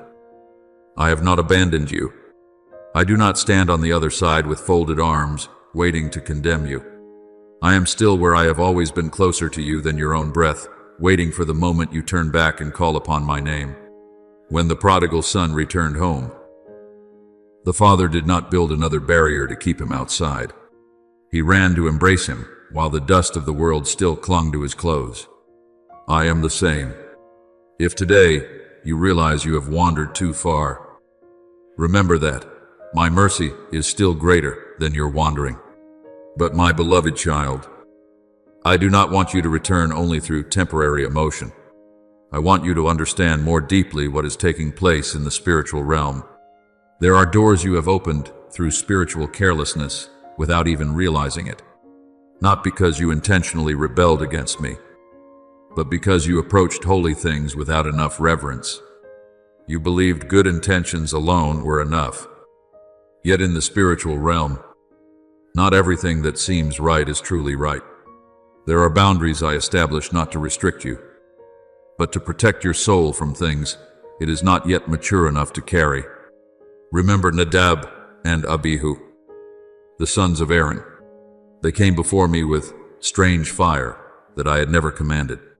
To human eyes, it may have appeared to be only a small act of worship, but what is holy cannot be mixed with human will. Do you see? Often the greatest danger is not open rebellion, but bringing fleshly ways into places that should belong entirely to me. There are souls who want to serve me while still clinging to their own methods.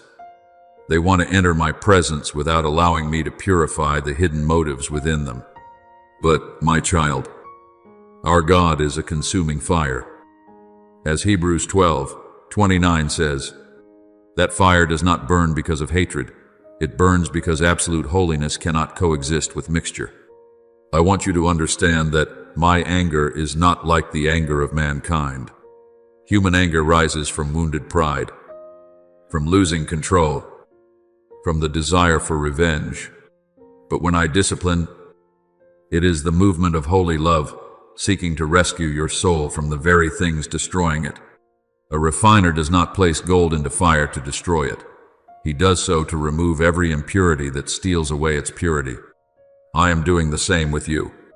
There are things I expose, not to shame you, but to heal at the deepest root what has been silently consuming your soul. Beloved child, do not fear when I begin shaking the false foundations in your life. There are things you call peace that are really compromise. There are things you call freedom that are actually chains wrapped in pleasure. And there are things you believe are good intentions that deep within are being driven more by confidence in yourself than by surrender to me. My child, sincere intentions are not enough to replace obedience. Uzzah reached out to steady the Ark of the Covenant with good intentions. Yet he touched what was holy without reverence. This did not happen because I am harsh or cruel. It happened because my presence cannot be treated as something ordinary. The world today wants to make everything subject to human preference. People want a God who only comforts but never corrects, who only loves but is never holy. But my child, true love can never be separated from truth. If I allowed your soul to continue walking into danger without warning you, that would be the true absence of love. A real father does not watch his child play near the edge of a cliff and remain silent just to preserve the child's comfort. I am the same. There are moments when I must awaken you through correction in order to save you from something far more painful ahead. But hear this clearly. My beloved child, every time you return to me in humility, I will restore what has been shaken. I will close the doors you unknowingly opened. I will rebuild the spiritual framework that has begun to lean through carelessness. I will teach you to walk more slowly, more deeply, and more sincerely within my presence. not with a fear that causes you to shrink back, but with a holy reverence that teaches your soul how to bow in love. Be still and know that I am God. As Psalm 46:10 says, is not merely an invitation to rest, it is a call into a place where the haste of the flesh no longer rules. I want you to learn how to pause before touching what you have not first brought before me in prayer. Learn to listen before acting. Learn to discern between the impulses of the ego and the leading of my spirit. For true wisdom does not begin with knowledge, but with the fear of the Lord. Beloved child, when you learn to fear me rightly, you will not live in unhealthy terror. On the contrary, you will enter into a deeper freedom. Holy reverence protects your soul from chaos. It keeps you close to the light. It teaches you that what belongs to me must never be treated lightly. Yet it must also never be used to destroy those who sincerely return to me. So today, walk more slowly within my presence. Let your heart become quiet enough to hear my voice amid all the noise around you. And when you sense that I am correcting or refining you, do not run away. The fire I use is not meant to consume you, but to reveal the true beauty I placed within your soul from the very beginning, the beauty of a person who knows how to live in the light, in holy reverence, and in a love no longer mixed with darkness.